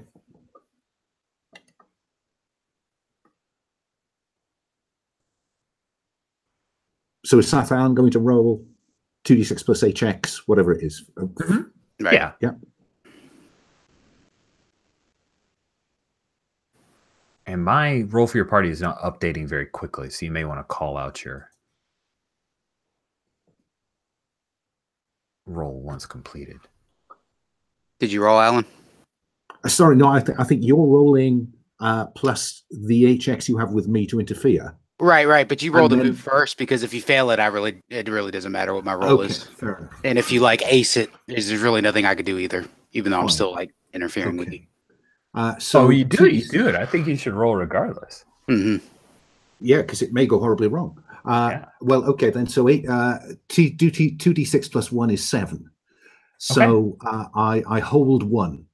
Okay, we roll Oh yeah, successful. 3 plus 3. I missed, so I missed the hinder. Yes, you missed on the hinder. That sounds amazing. Guess what? Durna, you get 2 questions. So, to do. Sathan, what is your character really feeling? My character is really feeling that all 3 of you are totally unprepared for what we're about to walk into. And my second question, how could I get your character to do what I think is the sensible thing, which is to take the back door behind me or with me?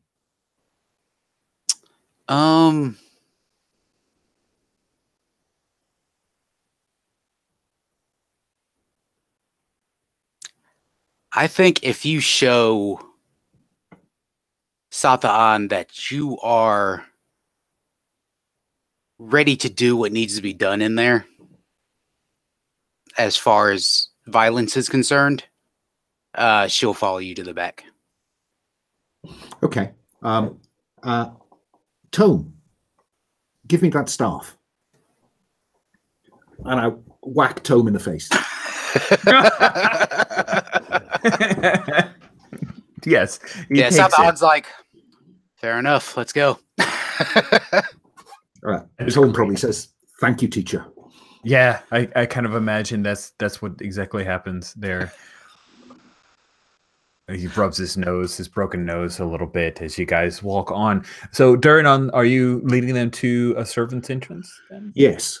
Wherever Tome thought we might get a way in, through whatever grubby, cleaner grapevine he operates as part of, yeah, that's the way we go. So we go round the side of the bluff, looking for that back door.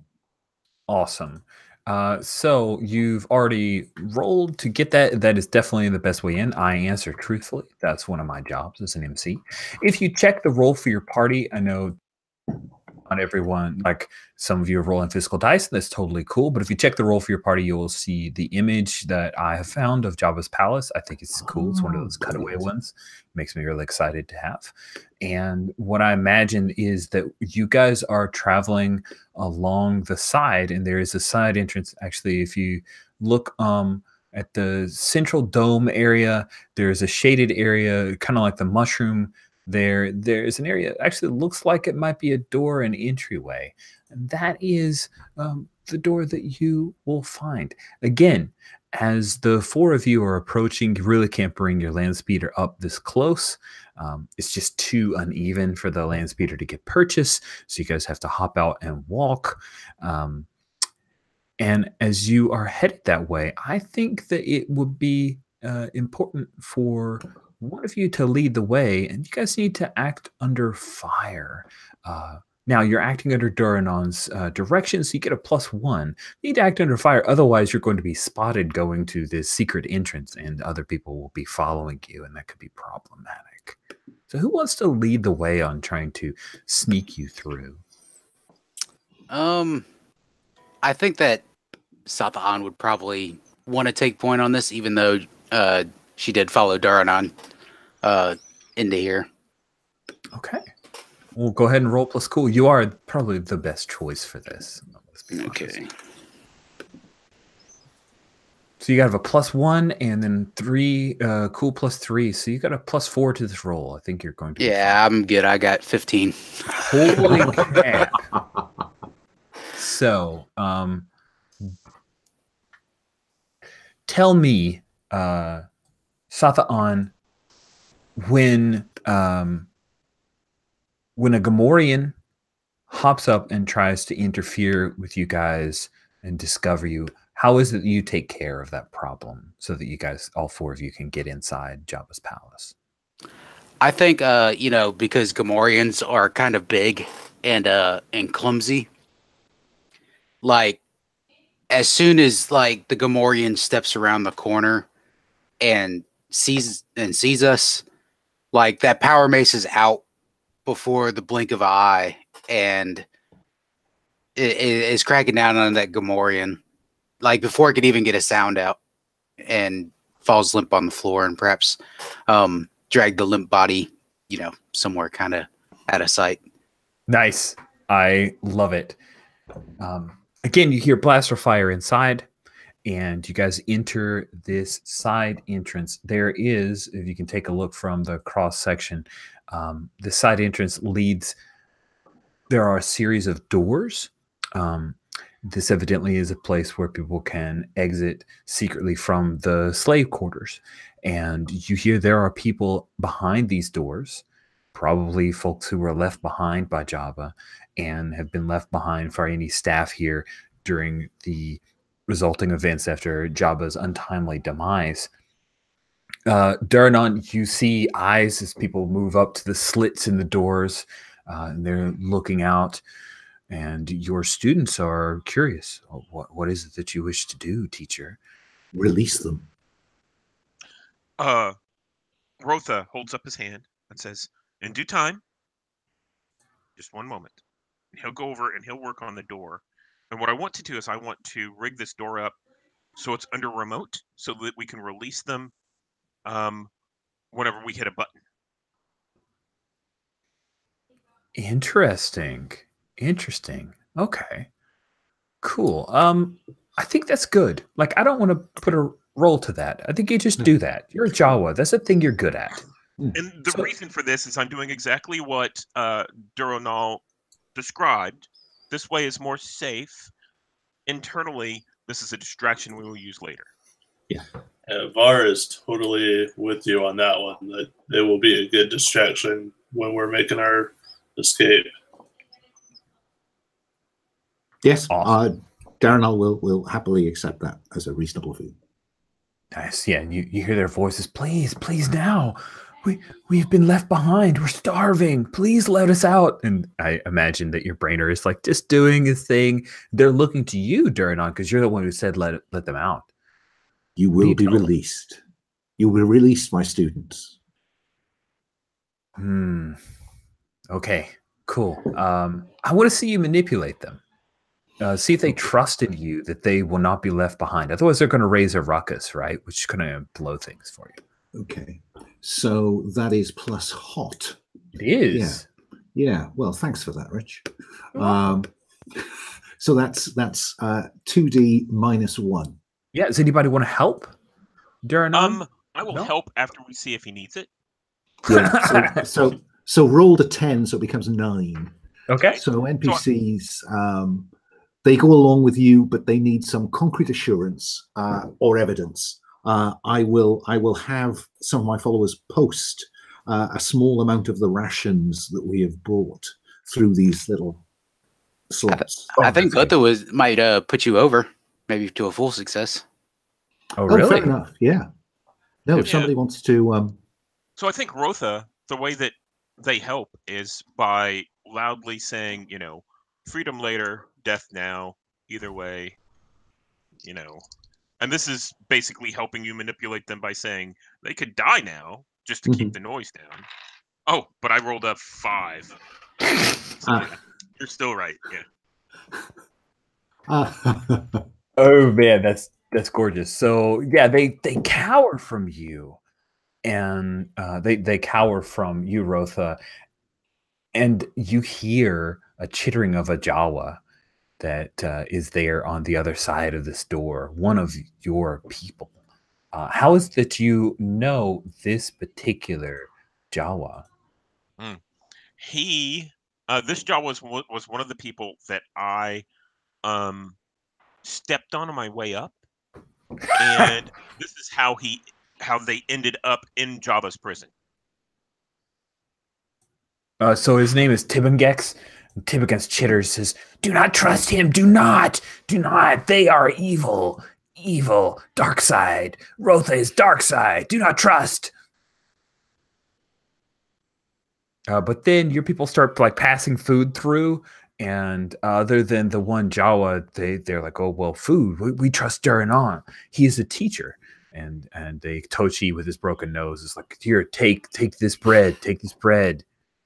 You will learn." This fish. Nice. Oh, that Jawa is like is gotten maybe like a metal thing is like tinging across the door. Where Rotha comes? Rotha comes. Rotha is evil. So not all of these prisoners are rioting. You have one who's definitely raising a fuss. And are they in individual cells? Well, I was imagining that they were in individual cells, but I think it's like group, like not individual. They are in several cells, and there's probably like a 10 or so of them in each of the cells. They're kind of double, triple bunked. Right. I think that as the Jawa starts to make noise and bang and slur me, I'm going to shoot him through the bars or through the little slit, and I'm going to look at Satha'an after I do so. Okay. He tries to duck, but he's kind of this is a barrel. He's a fish. And you shot him. So, and he falls to the ground. And was this shot with your ion cannon? Yeah, I think this is ion gun. So it's electrical stun kind of thing. Nice. Yeah, he's out. His little yellow eyes go out. Satha'an, how do you react to that? I think I'm just looking at Rotha, and I'm like, that's why I don't trust Jawas. Oh, come on. Like, you haven't shot off a lane? Come on. Cool. So you guys are able to make your way through the slaves' quarters and their prison cells deeper into the palace of Jabba, and you pass through an area where you see there's a droid that's like upside down, and above them are these like they're cooling irons that evidently were used to torture this particular droid. Like there's some kind of apparatus where they turn it upside down and they lower the thing and burn their feet. And who knows why droids feel pain. Like, why would you make droids have sensors in the bottom of their feet? Maybe so they can walk better? I don't know. But this one droid upside down has evidently been here for quite a while. They just left him. There are a bunch of droid parts here. There's a lot of good scrap. Rotha, a lot of good scrap. Like, you could build 2 or 3 droids with all of the bric-a-brac here. It wouldn't be like one model unit, but you could make it functional. If you want to have a Frankendroid, you could totally do that thing. Kind of set my hand on Rotha's shoulder, and I was like, got any of those bolts to, put a droid under your control?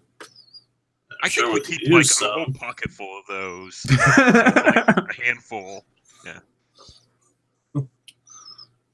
If we took over some of the droids, that could be quite helpful. We're after more important treasures here. Let's see if we can find some. If we can't, the droids can be something we pick up on the way out.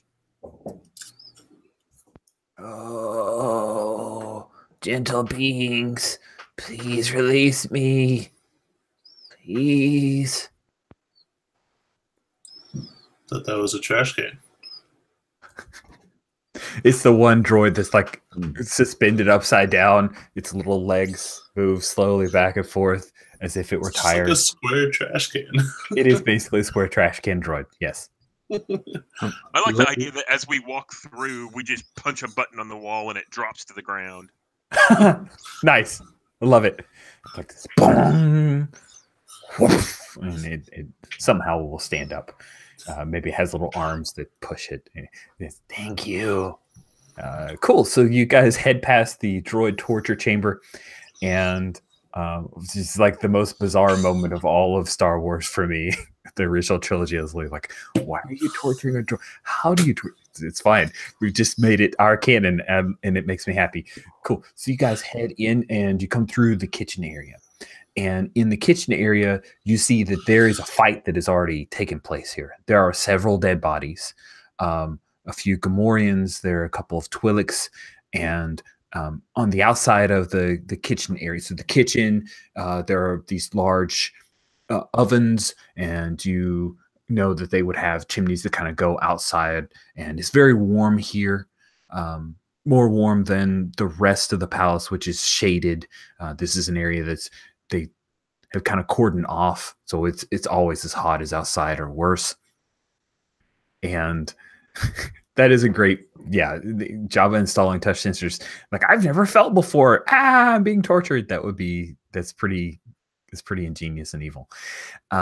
So you come in here, you see there are several dead bodies. It looks like there was a pretty brutal fight. There's a lot of blood. This was not a blaster fight that took place. And as you guys are moving through, is there anything you want to do here in the kitchen? No. I'm going to, kind of study the bodies and stuff and kind of figure out, like, are these groups of different gangs, who's, which side won, Awesome. Why don't you read a charged situation? To read a charged situation, roll plus sharp. Okay.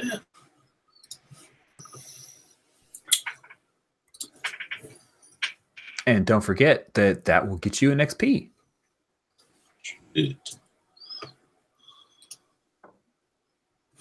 Well, that didn't go very well. That is a total of 5. Total of 5? Did you clear it? Nope. Oh, weird. I got a 1 and a 2. Okay, I trust you. Cool. So 1 and 2 of 5. Awesome. So you're checking this out. You move down to one of the Gamorreans, kind of check out, and you see that this Gamorrean, that his throat was slashed by some kind of monofilament wire. That's the word. I was like, wow, I word went away. That he was choked and like something cut into their very hard flesh.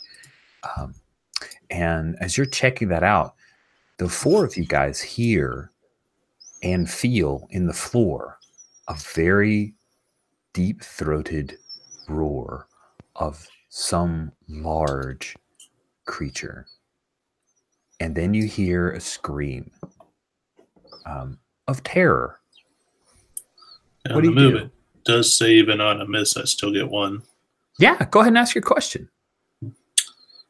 Let's see. It's kind of based on, what I see before me. Who's in control here? Which group is winning, I guess, kind of thing. Ooh, very cool question. So you know from that monofilament wire that there is a group known as the Black Sun. They're a criminal organization who have often come into conflict with the Hutts, and this is one of their preferred methods for stealth assassinations. They have a large number of Faline in their ranks. Yeah, I'm definitely want to point that out to the Sathan. They're just bloodthirsty, mindless. Do you have any relatives in the Black Sun there, Sathan? I don't know. I don't think Sathan is really close to any of the relatives. I believe the Faline have like very large families, like numbering in the thousands in each family. So it's like, sure, Probably. Nice. I'm liking your view of the Fellaini. They're definitely populous. That's really interesting. Darth Vader was involved in a Fellaini incident that is fascinating in Star Wars history, but don't worry about it. If you get bored, go read about it on Wikipedia. It will horrify and amuse you. Not amuse, but like entertain you. Cool. So you get that information. You guys hear this roar. Durinal, you know that is the call of a Rancor.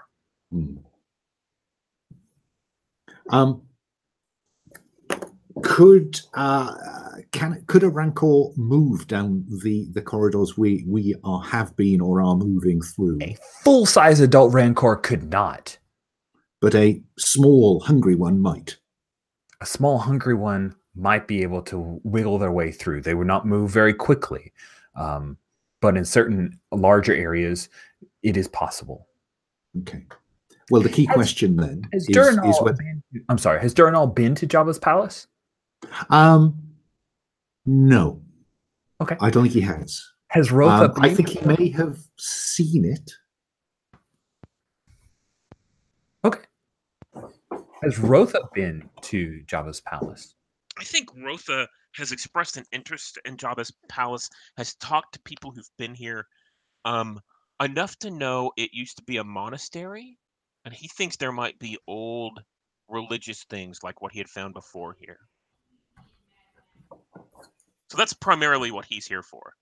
Nice. So since we talked about that, they're inspecting bodies. I'm going to open my brain. Yay! They're inspecting the bodies and you open your brain. That sounds lovely. So when you open your brain to the world's psychic maelstrom, roll plus weird. Now that is highlighted for you, so do go ahead and mark that XP. Okay. I rolled a 4 plus my 2 weird is a 6, so I failed. Could given I have a significant amount of HX with Rotha, could I help or interfere, i.e. help, by perhaps also tuning in or opening the way for him? I think that sounds lovely, but Rotha, you are aware of this intrusion and help? Please roll your HX with Rotha. So 2d6 plus 2 is 8, 9, 10. Nice. So that pushes you to a 7. On a 7 to 9, the MC gives you an impression. If you already know all there is to know, the MC will tell you that. And you were looking for information. So I am looking for something like old or that might be force kind of related from the monastery. But Durinal, with his help, is probably looking for something similar but slightly different. I know. And both of you will share in this vision. You are opening your brain. Durinal tunes into that, and there's a gateway in the maelstrom, a door that opens, and you see a shining light. The two of you travel through it. All this happens in moments. Like you're just kind of staring off into space while Var is checking over the body, and Satha-An is discussing Fellaini and the Black Sun. The two of you have this quick trip, and you travel beneath, and you see the Rancor pit. You see that there is a young Rancor. It is a mere 15 feet tall, and has gangly. Have you guys ever seen like a golden retriever puppy or a chocolate lab puppy, like the thing where they're all legs? You know, that is this Rancor. This is a young Rancor because the previous Rancor is dead. And behind the Rancor pit, there's that small gated area, and then the larger door that was used to kill the previous Rancor. Behind that door is this trove, this ancient dust-covered area where there are texts. Many of them would tatter at the touch, but others are still intact. And there is a Sith holocron that is located in that particular area. But to get there, you must travel to Jabba's actual throne room, and beneath or find some other way to get to the second level and travel through where that rancor is. And we're back in the room. I think, Rotha, we should head towards where we know the treasure is, I say loudly in the hearing of Varvando and Sath Arn. Do you agree? Of course. The best protected spot is where the most riches would be. Indeed. Come, my friends. We know where we must go to gain the things you seek. Nice. Cool. So do either of you wish to try to read a sitch to find an alternate way other than, or do you want to go ahead and just go into Jabba's throne room? It's totally up to you. I've always wanted to go into Jabba's throne room. That sounds amazing to me. It makes me happy. So that's what we do.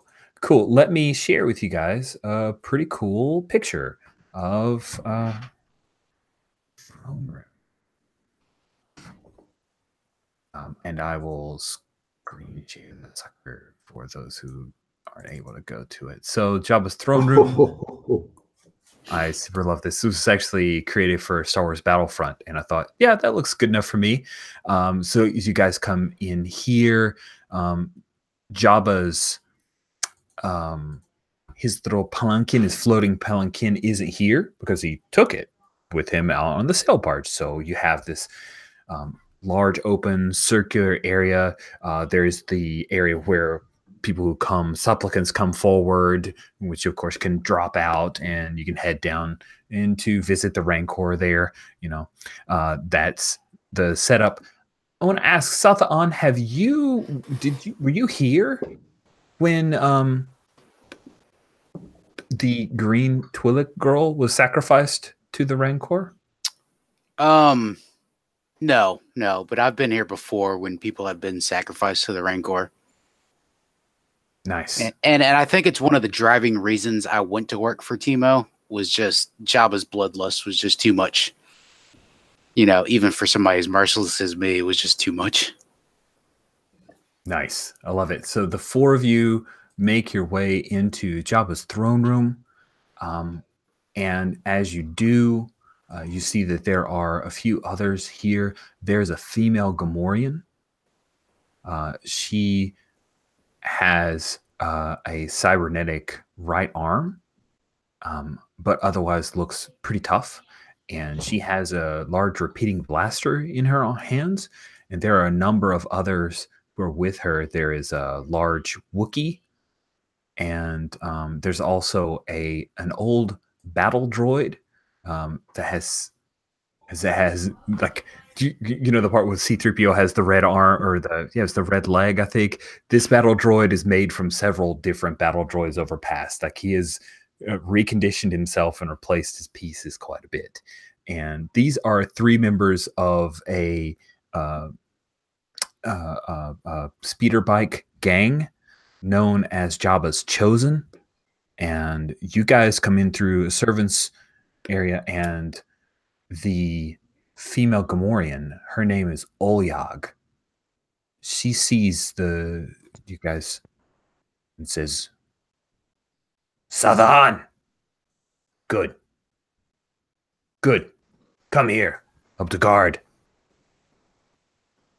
Yeah, I walk over. Greetings, Olyag. Who are these others? You know how it goes, Olyag. We're just trying to pick up the pieces of this catastrophe we find ourselves in. There are none who lead. Olyag will have to lead. So, Olyag, tell me, what are your plans? Olyag's plans is to kill everyone who comes into the palace. All of them will fall. But why? Jabba's not here. Jabba's not coming back.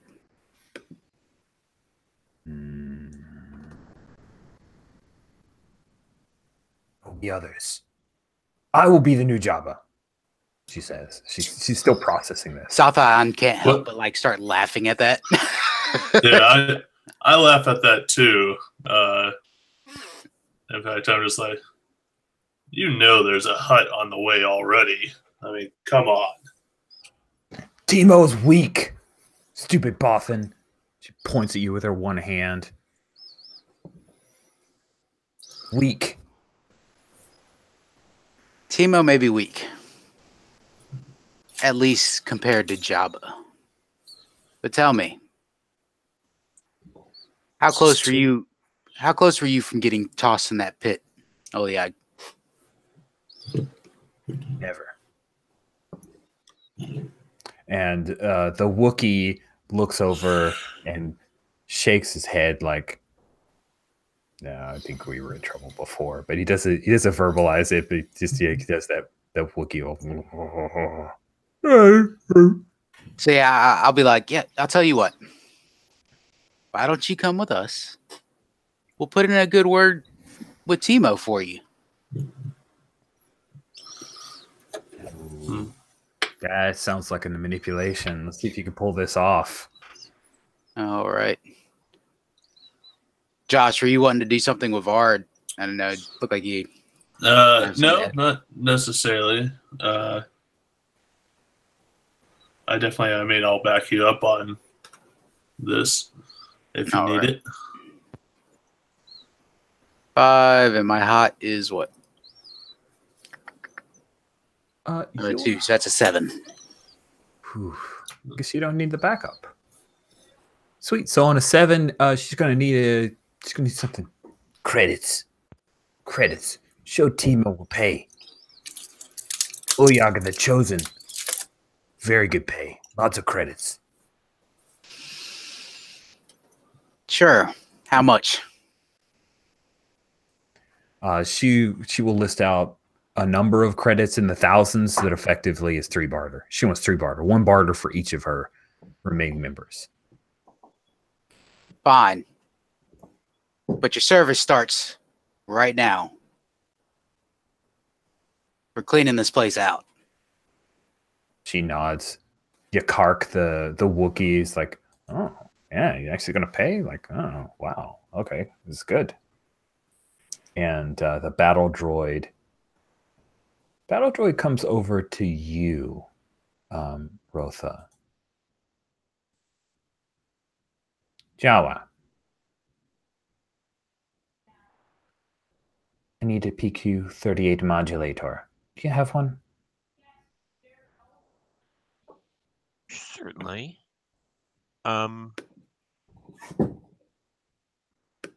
Can we deal with this later? We are quite busy right now. We will deal with this now. I think at this point, Roth has been kind of looking around. He heard something about the pit, and he finds the button, right? And at this point, he presses that button, and you hear this big clang as the pit kind of opens.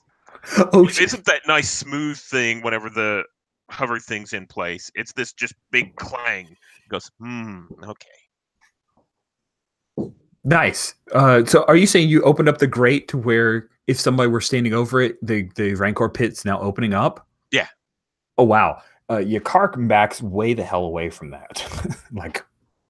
And you guys see the Rancor come lumbering in. It's a younger Rancor. So this is the top, right? Right. It can't climb up here as far as you know. Oh, I see. We see it in the pit come clambering. Yes. Okay. Sorry, that was unclear. Okay. It is in the pit. You've moved the gate off of it, but that's enough noise for it to think, oh, food's coming. And it clambers over and looks up. You see the huge Rancor maw, and it roars up at you guys. So at the point of the roar, I think this is whenever Rotha reaches in that pocket and pulls out the handful of restraining bolts and looks back at the droid. Wow. Is that a threat? Just trying to make sure. Yes, I think this is we'll deal with this later. If he said he came back and said we'll deal with this now. This is a threat. This is him hitting the button, making the noise, holding the stuff. Yeah. I think you're going aggro. I want to see how HBO4 reacts to this. That's the name of the battle droid, by the way. HBO4. HBO4. Okay. It's like written in basic on his chest. I got an 11. Wow, you're so aggro. Cool. He's caves. He steps back. He still has this little, battle rifle, but he's not. Yeah, his blaster carbine. He's not getting in on that. Like restraining bolt. Ooh, oh, that's too much for him. He doesn't care about the Rancor. It's the restraining bolt. And Rotha puts the restraining bolts back in his pocket and says, "We saw spare parts on the way out. Help us get out. Everything will be fine." Roger, Roger.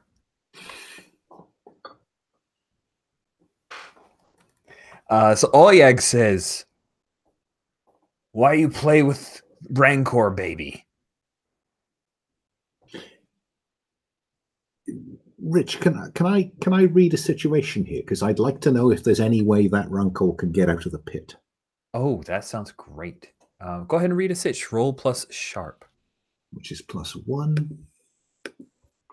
I'll re-roll those. Oh, that's 5 + 1 is 6.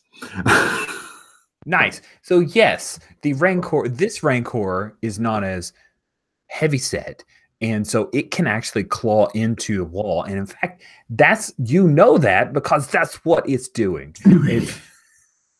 It's decided to go ahead and climb up because the food is up here and the door is open. Cool. So you guys see the Rancor's claws like dig into the grate as it starts pulling itself up and come into the Jabba's palace. What do you do? So Rotha presses that button again, and nothing happens. Oh.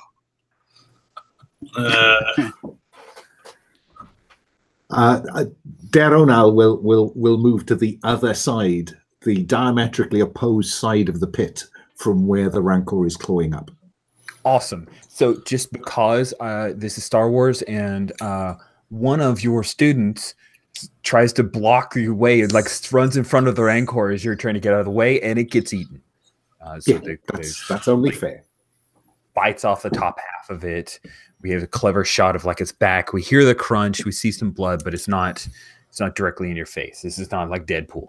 I like the idea of Sata'an like looking over at Var and then looking at Oleg and what was the Wookiee's name? A Wookiee's name is Yakark. Yakark. Yeah, and Sata'an like, wields her rifle like, all right, we're gonna have to do this. Yeah, Oleg's already firing on the Rancor. Yeah, Oleg is firing on the Rancor. Yakark is getting out, like trying to get out, and this you kind of catch his eyes there, Sata'an, and he'll stop and he turns around with his bowcaster. He's definitely going to be firing while moving away, though. He does not want to deal with this. HBO4 is just firing away, not even reacting with fear. So as this Rancor is, trying to, climb up out of it, and since we're still above it, at least for the moment, I want to kind of come around the side that, his back is to, and I am going to try and jump on his back and put my blaster directly to his eye. This is amazing. And I'm thinking this is probably Daredevil. You know what? I tend to agree. That seems daredevilish to me. Cool. Rich, so just before you resolve this, just so you know what Daronal will have done by the time you resolve this, he's jumping into the pit. That's a very brave and smart move. Rich, as Josh is doing this move, would you consider this a battle? Yes. So I can roll visions for death? 100%. Visions of death. Please roll visions of death. This is so a battle. This is the most battly of battles. 7. Oh, I failed. So I get to see a vision. On a miss, I foresee my own death and take -1 throughout the battle. I don't know whether you're happy for me to to slot into that bit of psychic insight with a help. Oh yeah, because, sure. I've just remembered that because I see souls, when I help or hinder, I roll plus weird instead of HX. That's right. You're really good at this. So let me just clear those and roll 2 new ones. 12 plus 3 is 15. Awesome. So I get to name somebody that dies or somebody that lives. Yep, it's not you. There's nothing like nudging a death vision. Awesome. Yeah, I'm gonna say Oliag's gonna bite it. Okay, and oh, it's or one person who dies or one person who will live. Okay, yeah, awesome. on a 7. Yeah. Yep. That sounds amazing. You see that. You see actually that the Rancor doesn't kill Uliag. That one of you kills Uliag. Who is it that kills Uliag? Oh man. This will happen without a die roll. Since Duranal like helped me in that vision, like maybe it was like his own vision that bled through of himself killing Oliag. I could live with that. Sounds awesome. Cool. So Duranal is the person who kills Uliag. That sounds amazing. And you just say when it happens, Duranal, because you are fulfilling a vision. There is no die roll. The die roll was the vision.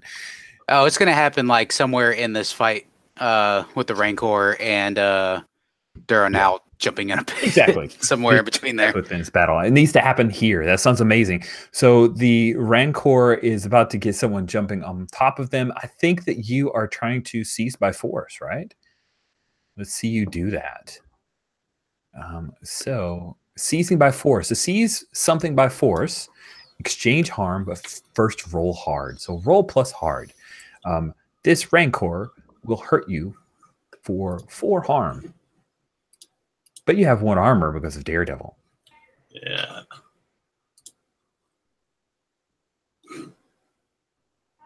Okay.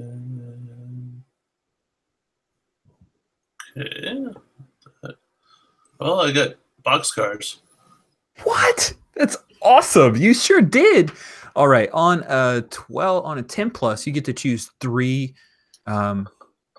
options. I will drop that into the chat in case you don't have the And what was the move called?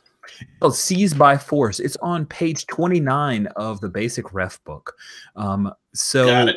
you get 3 options with a 10 plus roll. You can inflict terrible harm, suffer little harm, take definite and undeniable control of it, or impress, dismay, or frighten your enemy. You get 3 of those.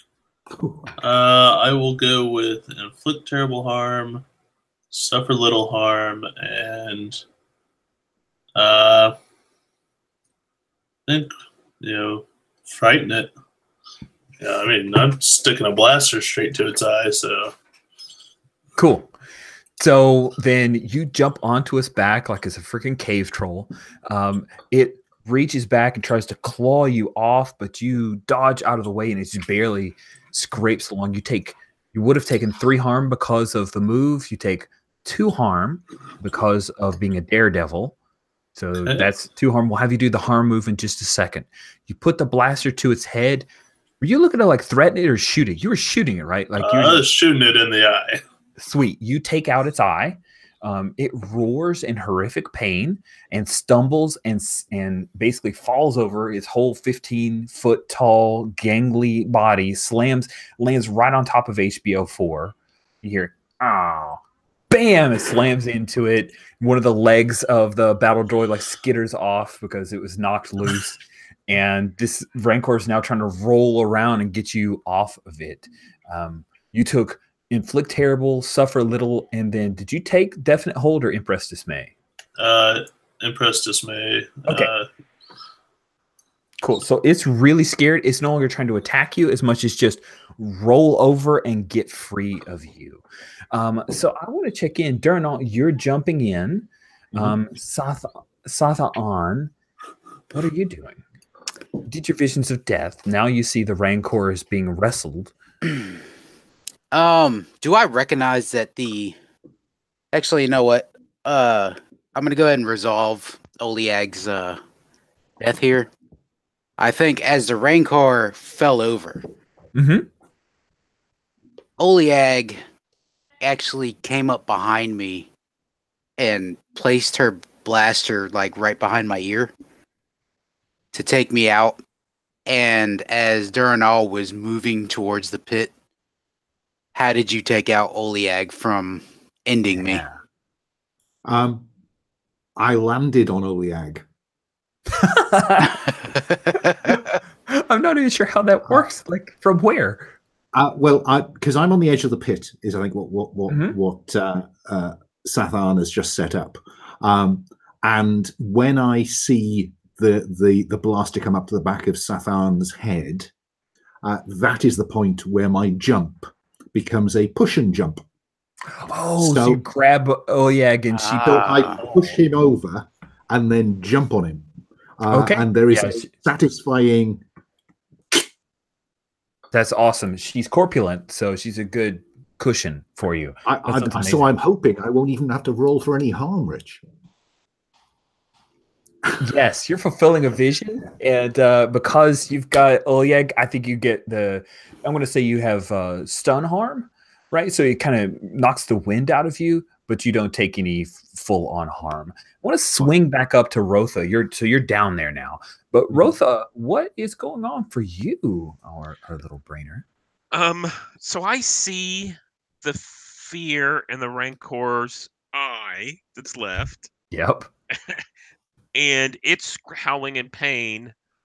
I think I want to try to... I start punching at buttons. I'm trying to open the door to the outside to let the Rancor flee if it wants. That sounds awesome. Act under fire, then. Okay. And that is cool? Yes. Okay. I rolled a 7, and my cool is a 0, so I got a 7. Okay, cool. So you got a 7, and that is not highlighted for you. So on a 7 to 9, you flinch, hesitate, or stall. I can offer you a worse outcome, a hard bargain, or an ugly choice. You can open that door if you so wish. However, what's between that opening and the Rancor right now is Yakark, who is firing and trying to back up. And so once it sees that, it's going to make a run for it and probably trample Yakark the Wookiee. That means nothing. That's fine. So it's not so much of a hard choice. Okay, then. Awesome. So yeah, you hit the button and the door starts opening up. This is the thing where Jabba could like go out into the sand on his little floating palanquin. The Rancor sees it and it scrambles up, leaving the tattered remains of HBO4, and is now going to try to run for that with you on its back, Var. So what are you doing, Var? You could probably take another pot shot if you wanted. You could just let it go. Do I need to go ahead and do the harm move? Yeah, yes, thank you for asking that question. I should have already done that. Cool. So the harm move is you roll plus harm taken. So it's 2d6 plus 2 because you took 2 harm. Okay. So that is 9 plus 2. That'll be 11. Ooh. That is not good because you want to roll low. You want to roll low. That's what I thought. Yeah. Okay. Cool. I'm sorry. I always get a little lost on because exchange harm is on one page and then like harm move is on another. Here we go. All right. On when you suffer harm, roll plus harm suffered after armor. If you're wearing any, you took 2, you rolled 2, you got a really high number. On a 10 plus, the MC can choose 1. You're out of action, unconscious, trapped, incoherent, or panic is worse than it seemed. Take an additional 1 harm. Or I can choose 2 from the 7 to 9 list below. So I'm going to remove that question from you because the idea of a one-eyed Rancor roaming the wastes of Tatooine's deserts amuses the hell out of me. And so which you lose your footing and lose your grip on whatever you're holding, which would be the Rancor. You fall off when it stands up, and it clambers away, clutching its one's eye and running over top of Yakark, trampling him, probably to death. And he runs out into the sand and waste, and maybe will not be seen again, at least not for this game session. So there you go. Ulyag is dead. HBO 4 is legless. Yakark has been trampled. Dur Anal is down in the pit, and the three of you are still up top. So, I look at Rotha, and I'm like, I throw my hands up. I'm like, that was our help about killing Yakark. Yeah, I'm just like, it's a shame to lose a Wookiee. Maybe he's not dead. Go check. It's all right. I won't have to pay him anyways. I'll go check on the Wookiee. I have a kinship. I mean, we're both furries. That's true. That's true. Little Wookiee on Wookiee action, or Wookiee on Bothan action. No, okay, yeah, you go check on the... Yakark is not dead, but is wounded pretty badly. You could maybe... I'll do what I can to bind his wounds or, help him out, but... Cool. Yeah. Okay. Well, there's no move for healing. Like, if you have something, do you think you have some kind of access to a med kit of some kind? Jabba's you could have grabbed the first aid kit from out of that land spader we stole. It's true, but I figured Jabba's palace, for his own health and whatnot, there's probably some medical droids or something, so I'd probably go find one of them. Awesome. It turns out that one droid that's being tortured is also has some programming for medical stuff. So because you freed him and he hasn't been able to find his way out of here because he doesn't want to walk on his burnt feet, you lead him over and he will start working on it. That'll just take a little bit of time. So that's awesome. You're working on that. You'll save Yakark's life. He will owe you a life debt. So that could work out to your benefit, Bothan. And let's check in. So Rotha and Sathan, you two had your quick conversation about Yakark, and you see that Var goes to try to heal the poor Wookiee, and you know that Dur Anon is down in the pit. You know what is down in the pit past the ways, Rotha. So what are you doing? What is Rotha doing? Yeah. Oh, so I think Rotha is edging towards the edge of the pit and kind of looking over. What's Doranal doing? Doranal, as soon as he lands, makes swift pace towards wherever he thinks the goodies are. Cool. You hear teacher from the three that are left. Should we jump down with you? We must. Yes. We must help him. Yeah. Awesome. So the Iktochi jumps and breaks his ankle, and the other two broken nose. Broken nose, broken ankle. He needs that club back. He's having a rough. He's not getting it. Okay. Well, he's just gonna limp really hard. And the other two students will climb down because they don't want to jump. Now, Rich, the details of the vision. Did it provide enough detail to know where I am heading? Or do you want me to tell you? I want you to tell me. Well, at the bottom of the pit, there's the lair behind the big gate. Now, presumably the gate is up because the Rancor was in the bottom of the pit. At the bottom of that, at the back of that, beneath a pile of bones, is an ancient trapdoor. And that's where these inverted commas temple, monastery, whatever, records, tomes, hidden library is. So that's where I'm heading. Nice. Yeah, I'm totally having some like Indiana Jones vibes going on here. Cool. Listen for the rolling ball. Yeah, not that one. That would suck. Cool. So you head through, you pull up the trapdoor, and we'll say that you have some kind of light source, maybe a torch of some kind.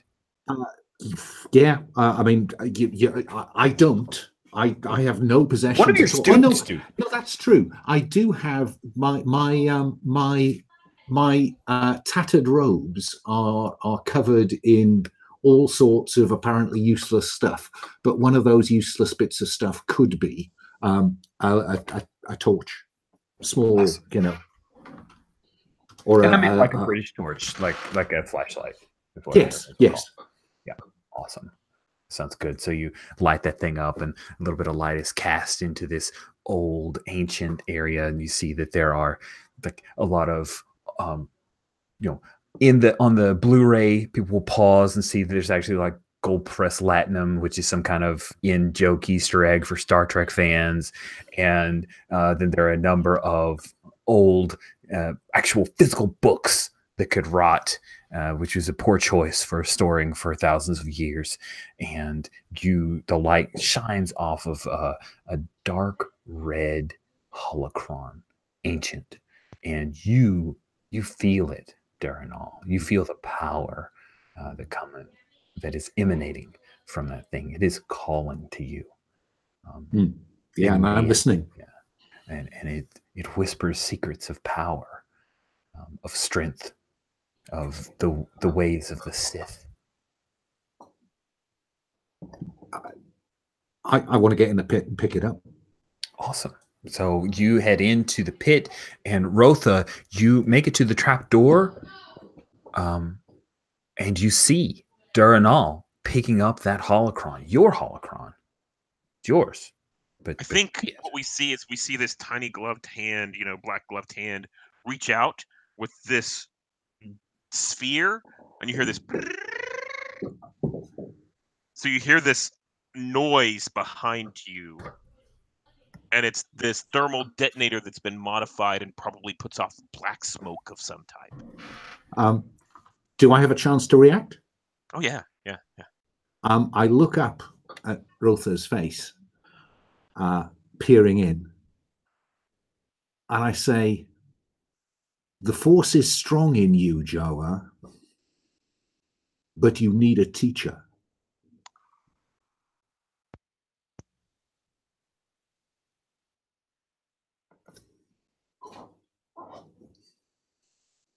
So,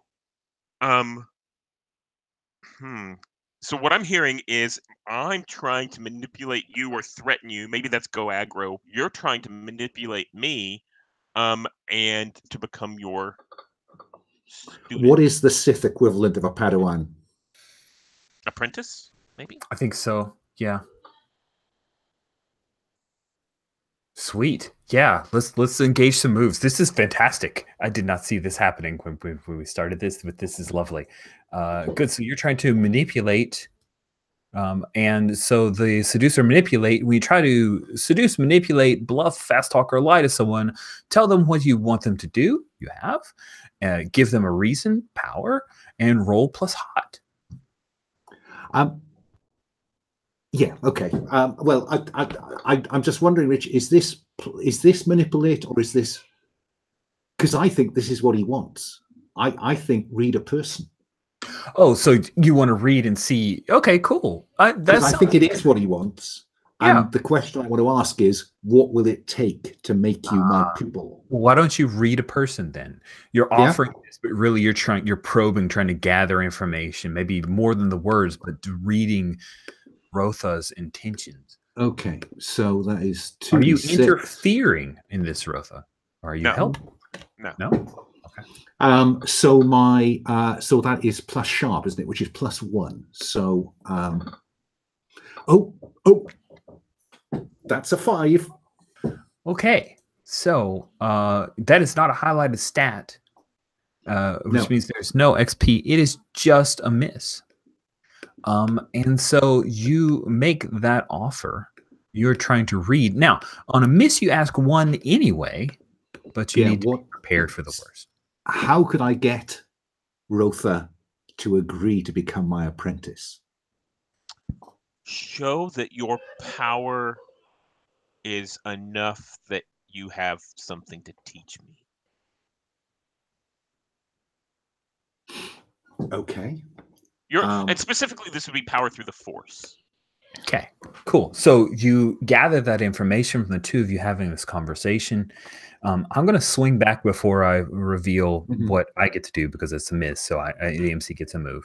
Swing back up top to our Bothan, who has just healed up the Wookiee Yakark and Satha'an. So Satha'an, you know what Var's been up to. You saw Duranal and Rotha Beam head down. What are you doing? I kind of peer down, into the Rancor pit, and I see what they're doing. And I see they're in a standoff, right? They're kind of like, Earth is sitting there with the thermal detonator. Looks kind of weird. Doesn't look like a normal thermal detonator, but they're having a standoff. And Sathan sees what they're arguing over, it being that holocron, right? Mm-hmm. Sathan could care less about mumbo jumbo force crap with a holocron. Sure. And is worried more about, I need to get paid from here.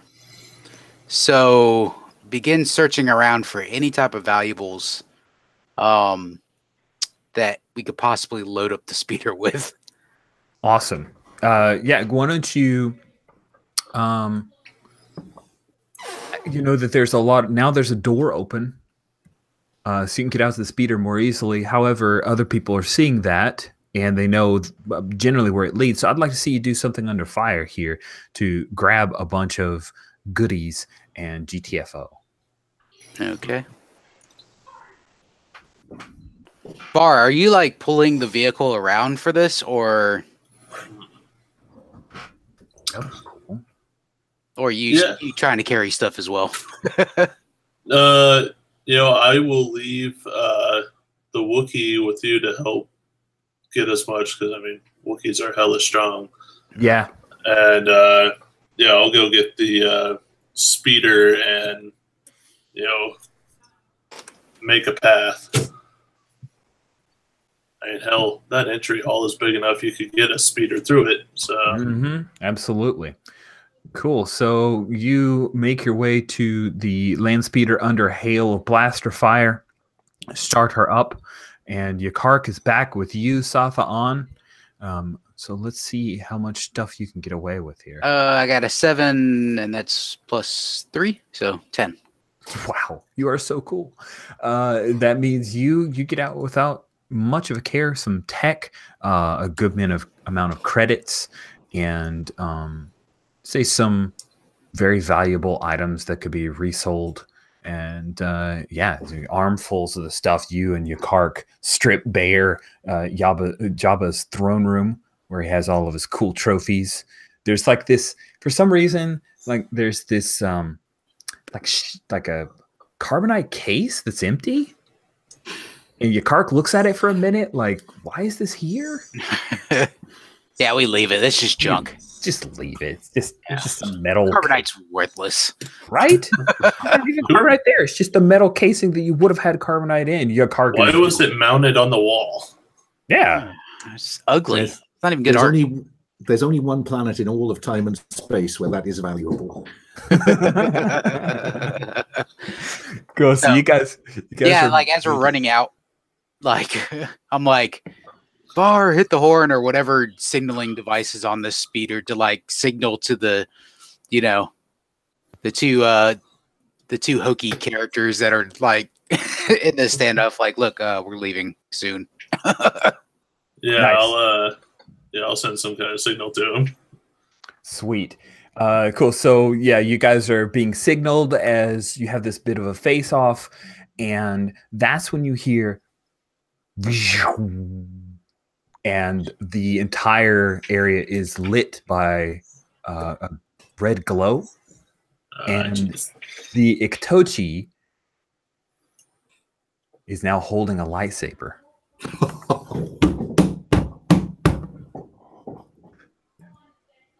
And he points it at you, Duranal. And in a voice that is not his own, he says, "Give me that holocron." What do you do? I think it's probably cooler at this point if I've clambered out of the pit, not out of the pit, out of the library up back, so that Rotha and I are both down in the pit. Sounds good. And Yeah, the two of you had a conversation, and then you hear the lightsaber roar to life, and stepping out of the library into the pit with the two of you is the Ikhtoti. And so I turn to Rotha and say, now, my apprentice, we will both be pet tested. Come and get it. Okay. So the Ikhtoti, who I believe I named, but maybe I didn't. Tome. Probably should have a name. Tome. He's Tome. Yeah, Tome. Do you remember the broken ankle and the broken nose? Yes. He limps towards you. Broken nose and broken ankle all, and he raises both hands. Darth Tome, yes, Darth Tome. He raises the lightsaber. He's going to strike you down. Then I will fight him. Sweet. I think you need to do something under fire here. And no, I think you're seizing by force, right? He is going to try to strike you down with a lightsaber. What do you want out of this? I want to humble him. So I'm aiming for impress, dismay, or frighten him. Awesome. Go ahead and roll plus hard. Now, if I remember correctly, we did highlight your hard. You did. And I think it is a whole +1. It is. You're very hard. 7, 8. 8. Awesome. So with 7 to 9, you choose 2 of those options. You guys are going to swap harm. I will tell you, a lightsaber is 4 harm. Okay. I'm going to see if I can help Dur-Onal, which I think in order to do so, I would have to get a 10+. You would. I think that's a +2. So let me see. What is I have a +2 to my HX with Dur-Onal. So you got to roll at least an 8. That is not a high chance. I got a 7. Oh, so I got a 9. So I gave if him only a someone +1. could help you. No, I'm joking. You can't do that. So you got a +1 to push to a 9. You still get 2 options. And because it's a 7 to 9, you're involved in some of the trouble. So you may get some blowback from this, Rotha. Yeah, and the way that this actually looks on screen is this is me tossing that detonator, in front of Tome.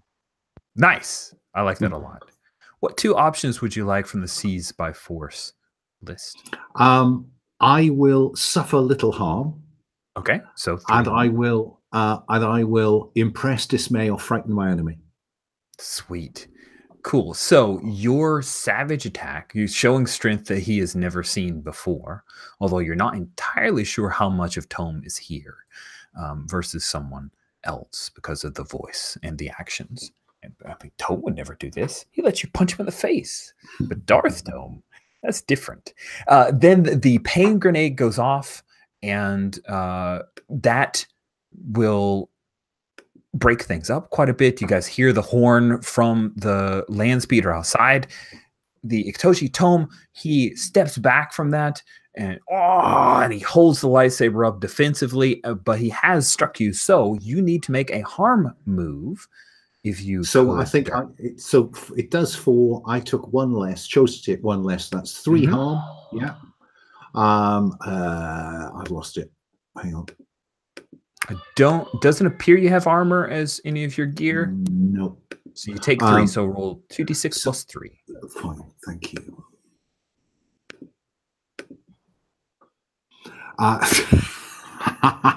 That is 11. 11. Amazing. So he slices you across the chest. It opens you up. It hurts more than you anticipated. So you take 4 ticks of harm. So you go from good to 3 o'clock to 6 o'clock to 9 o'clock to 10 o'clock. That is a very severe wound. You can, if you want, you can mark one of your stats, basically take a debility to a stat to ignore that, if you would like. I will take a debility to Hutt, which suggests that it is a strike across my face, making me even less charismatic. Oh, I love it. I love it. Cool. So yeah, you suffer that wound. It's more cosmetic than anything else, but it will be a thing that you carry with you for the rest of your days. So what harm am I left with? So what harm you are left with, that is a great question. Let me make sure. Just give me just a moment. Oh, that stinks. It doesn't talk about taking. Okay, so.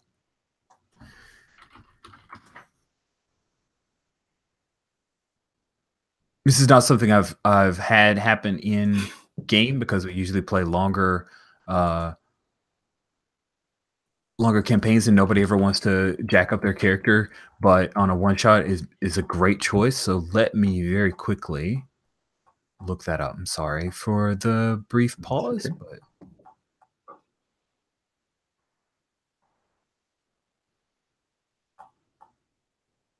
I mean, the harm is three.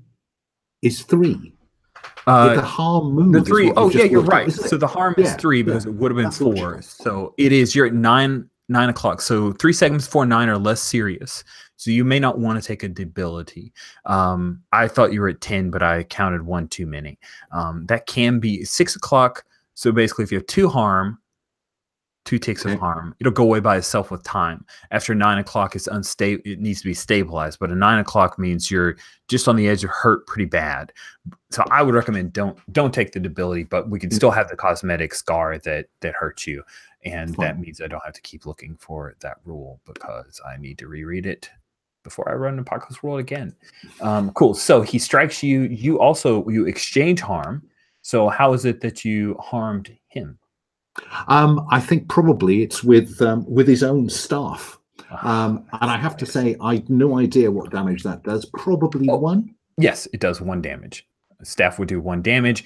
I'm imagining, did you like sweep the leg, go after that bad ankle? Yeah, he howls in pain and falls to a knee. That's not something he can stand on anymore. But he still has that lightsaber. You have the holocron. I'm going to ask Rotha what you're doing. So you tossed your pain grenade. It was 1 harm AP. That also hurt him. So he is not doing very well. But he seems to be aware and also has a lightsaber. So Rotha Beam, what do you do? So I'm going to use direct brain whisper projection, which says you get the effect of going aggro without going aggro. And going aggro here is threatening someone with force. Okay. What do you want him to do? What are you trying to get him to do? So on screen, what I really want is this is the force pain infliction, probably like force lightning or force sparks. Oh God, yes. I kind of want to take him out because all of these goodies are right. So that's really what I'm looking to do. But I'm not sure there's just a, hurt someone move. Well, yeah, you're right. I mean, seize by force would probably be most appropriate, but with the direct brain whisper projection, I think what you're trying to do is use lightning to either force him to go away or die. Yeah. Right? Yeah. Yes. Okay. So this is seize by force, which is that hard? You are rolling plus weird. Oh, plus weird. Because using direct brain. Okay. So we'll get an XP for this. I got a 6. Plus 2. Oh, no. I rolled a 4. Plus 2 is 6. Yeah. When I help or interfere with someone, I roll plus weird instead of HX. Yes. Do you want to help this? I do. So let me clear those 2 and take these 2. Plus 3. Oh, hang on. Clear. Okay. And go for it.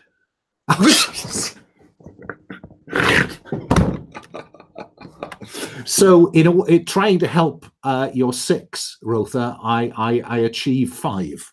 Okay. So we go back outside to to Var, and also to Thata'an and Yakark. You've loaded up all of your stuff. You see that there is a sand crawler headed this way, as well as that weirdly painted APC. which some scavengers have basically taken an old Imperial APC and kind of taken it over, but they have got a nice mounted turret on there with a repeating blaster. You got all your stuff loaded up. You've beat the horn several times, and one of the students, an older male, comes running out in their rags, and he yells out, "They're dead! They're dead!" And then he drops to his knees, and he's breaking down with sobs. What do you do?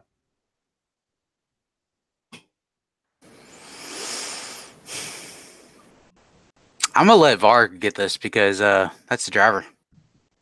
Yeah. Var, what do you do? So who is he saying is dead? He just said they are dead. It's one of the students. It's one of Yes, it's one of Duranal's students, and he seems to be really sad. So you don't think it's the Jawa?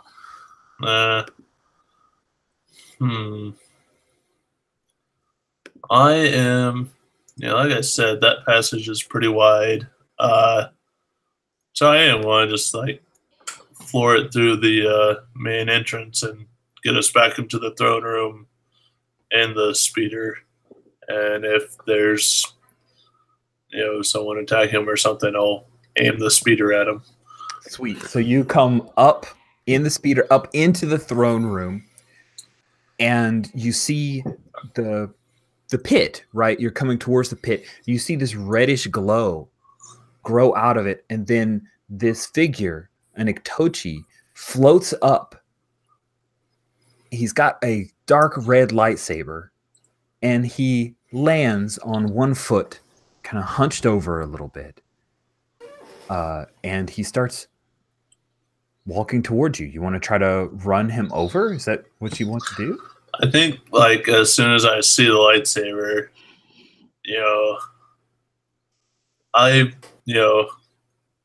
everybody knows about Vader.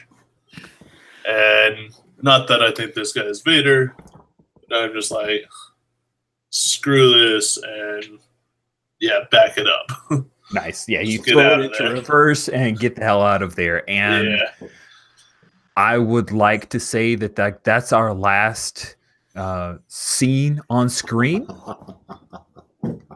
Is this Iktochi with a lightsaber in one hand and a holocron in the other, as he walks over to the area where Jabba had his palanquin, and he just sits down. And that is where we end it. Yay! Cool. So that is the end of our Apocalypse World Star Wars game. I'd like to take a quick bio break. So let's, we're at 56 minutes after. Let's meet back at the top of the hour. We'll do Roses and Thorns, and then I'll release you guys. Thank you so much. We'll see you in 4 minutes.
I really enjoyed that, Stone.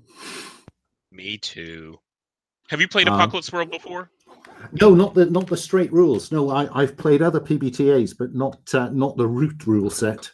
I think it's quite tricky for this not to go dark, simply because of the nature of the genre, that it's recreating. But And that's true. yeah, It's really interesting because I didn't play Apocalypse World for a long time, and I had a lot of friends telling me how good it was. And I was like, oh, come on, it's Mad Max. And I played it for the first time, and I kind of fell in love. I was like, I'd played other Powered by the Apocalypse World games, and it was like the way that the playbooks direct things. I was like, this is so good.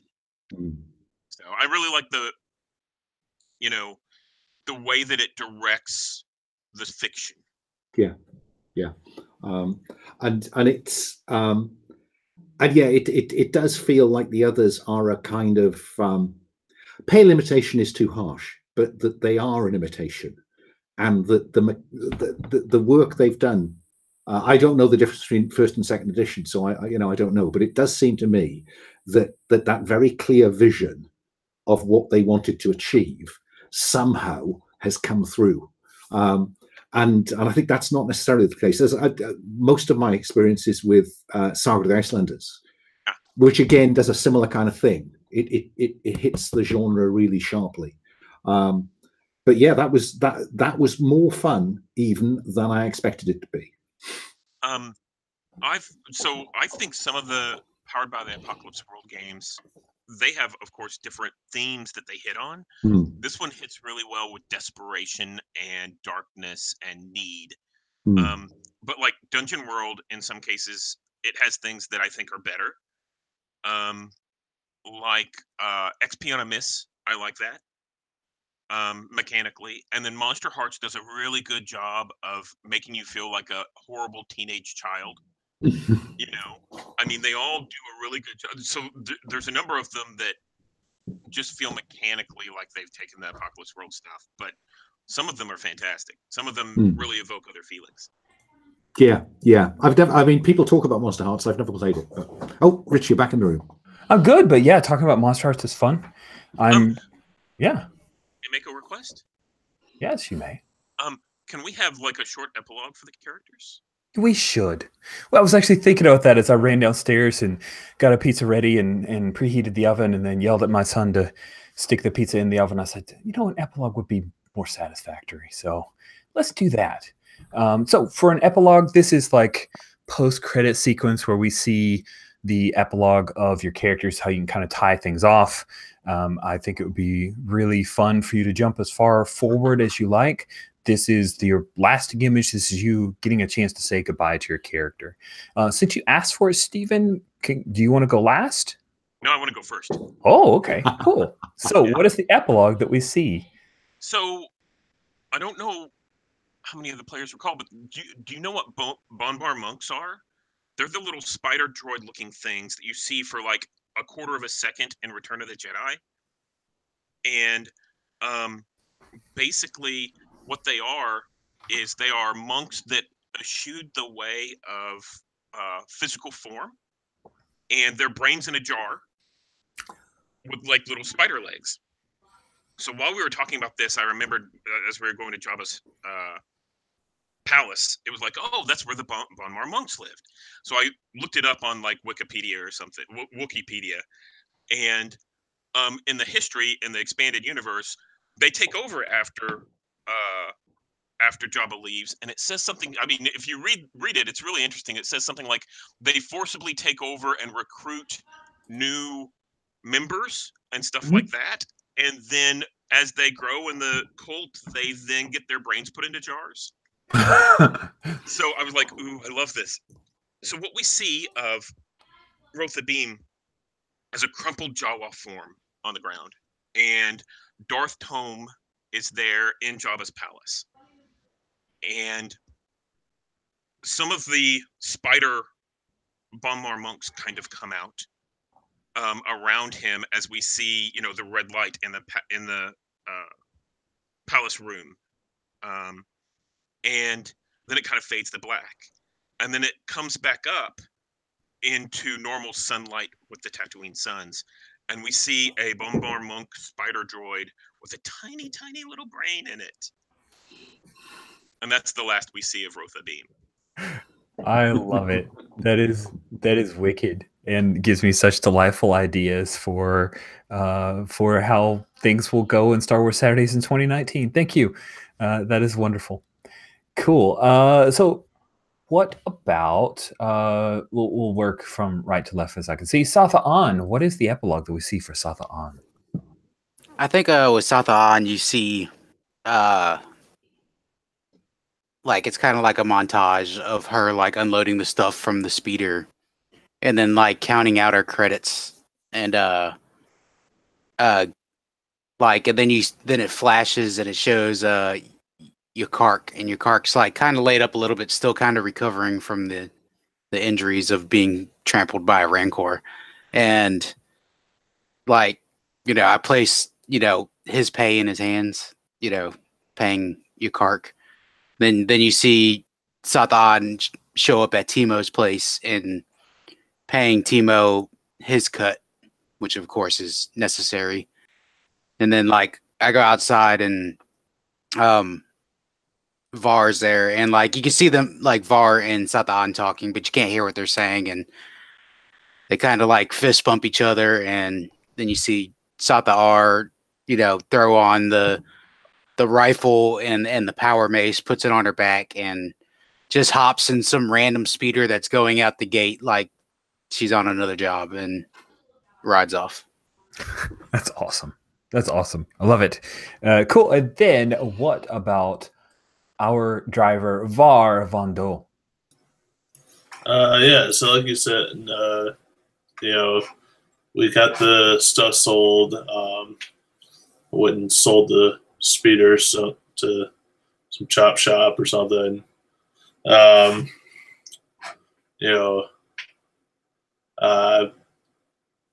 get what's the Wookiee's name again? I always forget. Yakark. Yeah.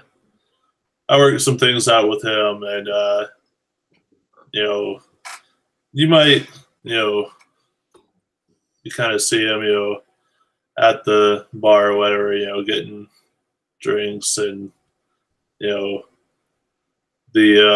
red light of the lightsaber reminds him of whenever he was a spy, and he's seen Vader before, and so he is ditching the planet now that he's seeing that another red lightsaber. He's just like, I came here to get the hell away from that shit.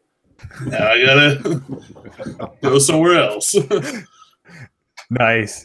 So you were like booking passage and getting into the spaceport and getting off this planet. That sounds awesome. Taking if the Wookiee is coming with me, get the Wookiee to come with me.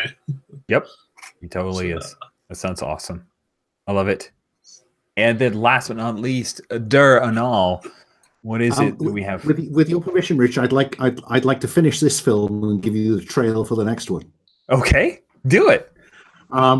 So we see Darnell painfully clamber out of the pit and approach Darth Tome as he sits on Java's throne, leaning on the staff. And he comes really close to him and says, "We knew it would come to this, my apprentice. Do what you must do." And he opens himself. "You know that I will only become even more powerful than you can possibly imagine." And the blade slices through the tattered robes, which fall in a cluster. And the holocron tumbles across down the steps from the throne. And slowly the red fades and it crumbles. Roll titles. Yeah. Whoa! Applause. Great applause. Trail for the next one. Small spider bot with tiny brain. but very talented brain, making its way across the dunes. And then we see a foot, and we pan up to see a shimmering, dark, red rimmed figure, Deronal. And we hear the voice that says, "My apprentice, we have much to do." Oh my goodness, that is a great trailer. That is good. Wow, coming sometime in 2019. And in the credits, you just see a one-eyed Rancor walking through the desert. Yeah, with that legless droid kind of dragging after him. Oh, that's good. That is good. No, Cool. the Rancor is dragging the droid now. Sweet. All right. So thank you guys. Thanks for that suggestion, Stephen. I really appreciate it. This has been a joy to run for you all. I really had a great time. We are going to go through a quick feedback because I think of gaming not only as a fun hobby, but also a craft. And Alan, I've never run for you before, so this is the feedback process that I use. It's called Roses and Thorns. We start with Thorns, and Thorns is where you think about our session from either explanation of mechanics, setup of the game session itself, or anything that happened during the game session that you might offer any feedback, any criticism, or things that made you feel confused or missed opportunities. Really wide open. My father was a Marine Corps sergeant who became a high school principal. I can handle critical feedback, and I'm asking you to give it to me. So feel free. There is no small or big feedback that you can give. I'm going to start with Stephen because he's done it before, and so we'll do those thorns. Stephen, did you have any thorns from today's session? Yeah, I have two thorns. The first one is, to be honest, I felt like I hogged the spotlight, and I didn't mean to. I couldn't help myself. I was enthusiastic, so I have to apologize if I took the story too much in one direction, or if I hogged the spotlight too much. The other thing is about Apocalypse World 2nd Edition. One of the things I like about Powered by the Apocalypse World games is that they're very simple. All the rules you need fit on like 4 sheets of paper. You have the basic moves, you have your playbook moves, and it's pretty simple. In this case with Apocalypse World 2E, it's expanded quite a bit. And now it's 8 sheets of paper. You have to have vehicle moves, harm moves, battle moves, basic moves, peripheral moves, and your playbook moves. And I find that to be complicated, and I noticed during the game I was getting lost. I've printed them out, and I'm flipping them over and looking for which move fits here. And it was too much for me to really get. It kind of took me out of the fiction a little bit. That's absolutely fair. I hear you. I do think that there are several like levels of mechanics that don't necessarily need to be part of the basic, and it's almost like the vehicle stuff made sense because we had a vehicle in play, but we didn't actually engage in those rules. There's a lot of stuff that's extra, and it makes you feel like you need to know it, right? Because it's there, it's presented in the basic ref book. I hear you. Yeah, it's a lot of moves. A lot of moves. It's like this whole generation of PBTA games have expanded. Like some of them, like the Sprawl has pages and pages of moves. I think it's got a lot of moves going on. It's definitely a challenge. Thank you very much, Stephen. Pat, what thorns did you have from today's session? I really didn't have any thorns per se from the game itself. Just to echo on what Stephen said about the bloat of Apocalypse World 2E. I got the physical book. I did the Kickstarter, and I was amazed how thick the book was when it showed up. I'm like, wow, this is Apocalypse World. Why is it so big? Because it's Apocalypse World. But I noticed that with like a lot of games that come out with second editions and stuff, because they try to take in all that input from people that say, oh, well, it should add this and it should add this. I don't know if any of you have gotten the Black Hat second edition. Yeah, but even gigantic. Even that's bloated. It's the original Black Hat was just so condensed, and this has like all these tables and other stuff. So yeah, just wanted to point that out. Yeah, I saw the Black Hack. It went from 20 pages to 120 some. It's like, wow, that's a lot. Kind of loses the appeal as I loved it before because it was so quick to the table. Cool. So thank you very much for that, Pat. Josh, sorry to say Gary. I'm sure people have done that to you before. People call me Roger sometimes. That annoys the crap out of me. I apologize. I mean, there were 4 Joshes in my high school class, so we just went by our last names, so it's perfectly fine. Okay, cool. So what Thors did you have? I think like one of my biggest things is I don't really get the XP system. That it's kind of odd to me. I haven't ever played Apocalypse World before, so that was different. But I mean, it's like I think once I got used to it, no problem. And I didn't really understand the harm, like how that. I could have done a much better job in explaining harm. I just didn't understand. Like, so you take 3 harm, but that's 9 harm. Yeah, there's a clock. Right, and so I saw the little clock on the character sheets and just wasn't sure.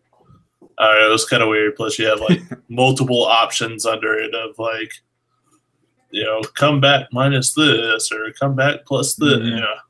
Yeah, there's a lot that's been expanded and kind of granulated in that harm, and making it conform to a clock was a neat idea, but it's not intuitive for how we normally think about wound levels. Yep. Right. Overall, I had fun. Didn't really have any problems. So I enjoyed everyone getting in on the, picking out, various, characters or races and whatnot. So, but that's more of a rose. So save your compliments for later, sir, when I ask for them. Exactly. Alan, what Thors did you have from today's session? Very few, Rich. I mean, first time I played the rule set, and yeah, I think I'm still not entirely certain how much harm I have. I guess I'm not entirely certain in the final credits I was capable of clambering out of that pit, but it's a one shot, so what the heck. And again, I think because I'm used to a number of PBTAs where you simply gain experience on failing. I'm pretty certain I've kept experience points wrong. But again, in the context, trivial. I suppose there's an inevitability, given that we're playing Star Wars. I think there's an inevitability that Apocalypse World will go to the dark side. It just feels that the genre is so well reflected in the rules, it seems to me, that you end up going dark. But I don't think that's a thorn. It's just a different shaped rose. I agree. It's tough. It's like I mentioned before when a person was like in the previous iteration of running Apocalypse World and Tatooine, like, I want to play a brainer, but I think my guy uses the force space generally good. And I'm like, well, look at the brainer moves and good luck. And he ended up turning pretty dark. They're really angled towards that. I mean, it's a +1 to help on a successful, like a mixed result, but -2 to interfere. So there's definitely that hard edge. It is an apocalypse. It's pretty rough. I'll stick with you, Alan, on roses. I do it in snake order. I don't know why. I just like saying snake order. So roses, compliments to other players, anything you particularly enjoyed about today's session. Stuff that'll stick with you. Oh, I got the thrill out of this that I got the first time I played TIE Fighter after 18 months or 2 years of X-Wing. It's just nice to go that way. And I was really impressed with the way that you allowed the story to flow, because you kind of went with most of the stuff that any of us threw in. To be honest, I think that. In terms of, sorry, I've got Sathan written down here, so it's Pat, isn't it? I thought your soulless, empty-eyed battle babe was just cold as ice, and you would have been my second choice as apprentice. Clearly, the force is strong in you. I think Varvando, Josh, I just loved it when you leapt on the back of the Rancor. God, that was so cool. That was just so with it. And I think Stephen, at that very last point, when I look up and I name you as my apprentice, I thought that was a really cool response. Well, prove that you've got the moxie then. So no, I just loved that. I thought the character and Rich, characterization of the place. Thanks for the preparation. The maps were really helpful. Oh, yeah. Because it just helps with place, and that was brilliant. I had a blast. Excellent. All right, thank you so much, Josh. What roses did you have? You already kind of gave us a sneak preview. Yeah, like I said, I mean, I loved everyone's characters. I really like how,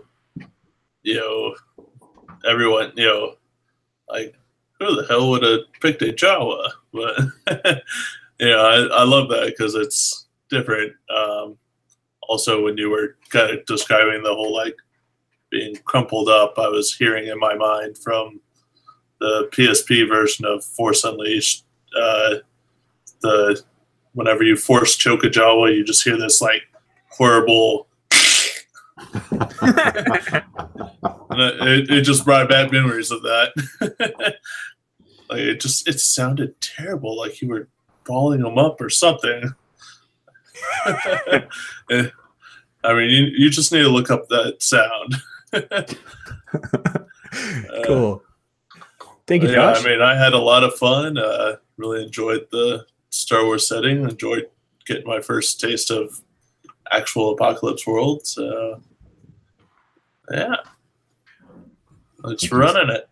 Oh, it's a pleasure, and it was good to play with you again, Josh. It's been One Percenter. I think was the last time that we got to play together. So very excited to have you back. I know I played a couple of your Star Wars Saturdays. Yeah, you have. You were in the first, I think, in the December Star Wars World, December of last year. So it was great to have you. Pat, what roses did you have, sir? Well, of course, roses to all the players for buying into their characters and running away with them. I thank you for that. I always love that. Rose to you, Rich, for the great idea of using different systems in the Star Wars setting. I really like that. And this is the first one I've ever played in, so I really enjoyed it. As far as like the highlighting of stats and how XP works, if you're coming from a more dungeon world background or any of the newer PBTAs that use fails on misses, I can understand how Apocalypse World is weird, but Apocalypse World is kind of set up to make your characters kind of selfish. The moves are set up to like, these benefit me and nobody else. You don't see a lot of like, you're not going to find a bard in Apocalypse World that's just a true support character. The angel is probably the closest that will actually help others. So when you play Apocalypse World, a lot of times it's very selfish, but I do like the highlighting and XP of Apocalypse World, mainly because there's 4 stats and you kind of force characters to get out of their character comfort zone. Like when you play a brainer, you want to be weird, or when you play a battle babe or a gunlugger, you want to be hard or cool. And then when somebody's like, well, I want to see your gunlugger be weird today. I like how it twists up the story, and that's one of my favorite parts of Apocalypse World. But yeah, roses to everybody. Thank you. Cool. Thanks, Pat. Really appreciate it. Steven, what rose did you have? Yeah, so I'm going to reiterate everyone else. Basically, the passion that you have towards Star Wars really comes out in this game. And I think the same thing can be said for each of the players. The passion that they have for the Star Wars background and for playing their character and getting it to fit just really, really comes out. And that's the thing to me that makes this game special. I also want to give you a rose to say thank you for being courageous enough to run a one-shot of Star Wars and allowing it to go super dark. Because, Star Wars isn't normally a dark, place like that, but this totally was, and it fit for a one-shot. So thank you. Oh, thank you. I've been surprised at how well Star Wars can go dark when you move away from the whole Jedi Sith thing. Like there's this whole wide universe that is open to that, especially if you have player buy-in, and you guys bought in. I just want to hand out a few roses myself. Some of them are repeats because you guys are really clever. But Alan, man, you really, really brought it. Like, I've got to lead with my strongest rose, like the trailer, the ending, some of your descriptions, your character, the Lawrence of Arabia mixed with Tatooine, like perfect, man. Really enjoy playing with you. Absolute delight. I hope that you keep an eye towards future Star Wars Saturdays and try to jump in some of the ones that are coming up. Love to. It was a real pleasure. You're a damn good gamer. I already knew these guys were good gamers, so like their roses are coming. Josh, jumping on the Rancor, this is my favorite driver. I have dealt with a number of drivers, and they're often like kind of aloof and kind of like they skitter and they run off. But your guy was very swashbucklery, and that was awesome. I mean, I figured I picked Daredevil, so I was like, I need to do something Daredevil. Yeah. Quick apology. I really wanted to get to some kind of caravan thing because you were just so good at it, but I'm glad that you worked in your awesomeness. The cold, hard-eyed Feline, she is amazing. I really love that character, Pat. That was fantastic. And Stephen, your brainer Jawa was terrifying and really scary to me.